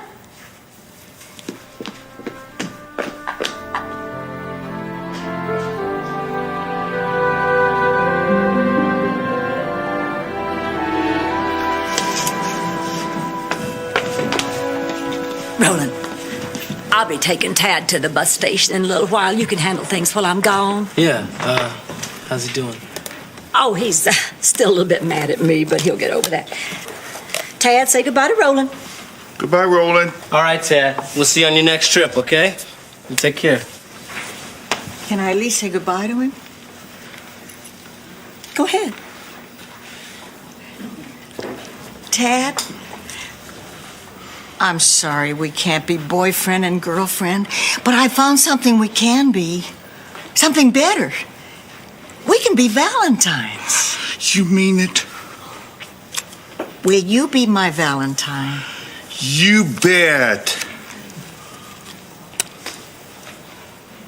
I'm going to keep this card forever. Oh, that's a very special card. Someone gave me that a long time ago. Someone who loved me very much. Maybe he wants it back. Oh, I don't think he'd mind. He knew you only give a Valentine to somebody who means the world to you. Somebody you're glad to have in your life. Really?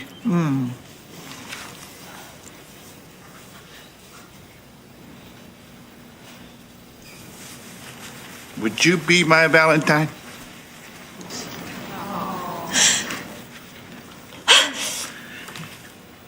Did I do something wrong? No. No, Tad, I did. Hey, Tad, how would you like to come stay at the Golden Palace a lot more often? I like that. Good, because I think it's very important that people see what a wonderful brother I have.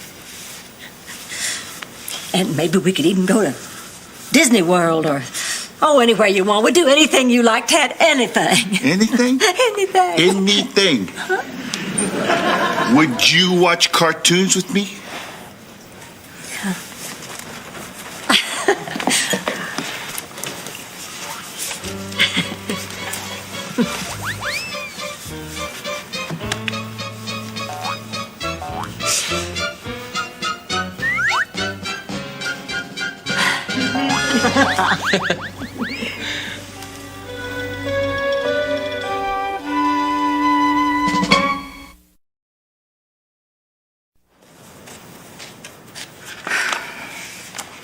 Something wrong, Rose? Oh, I'm a little depressed. I've been trying to think of some secret I've been hiding, and I can't. Well, not everybody has to have some big secret. Oh, but I feel so ordinary and boring.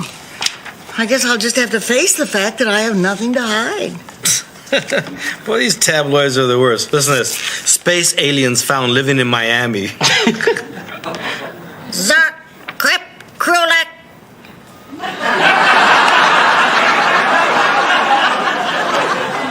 What did you just say? I said, that's ridiculous.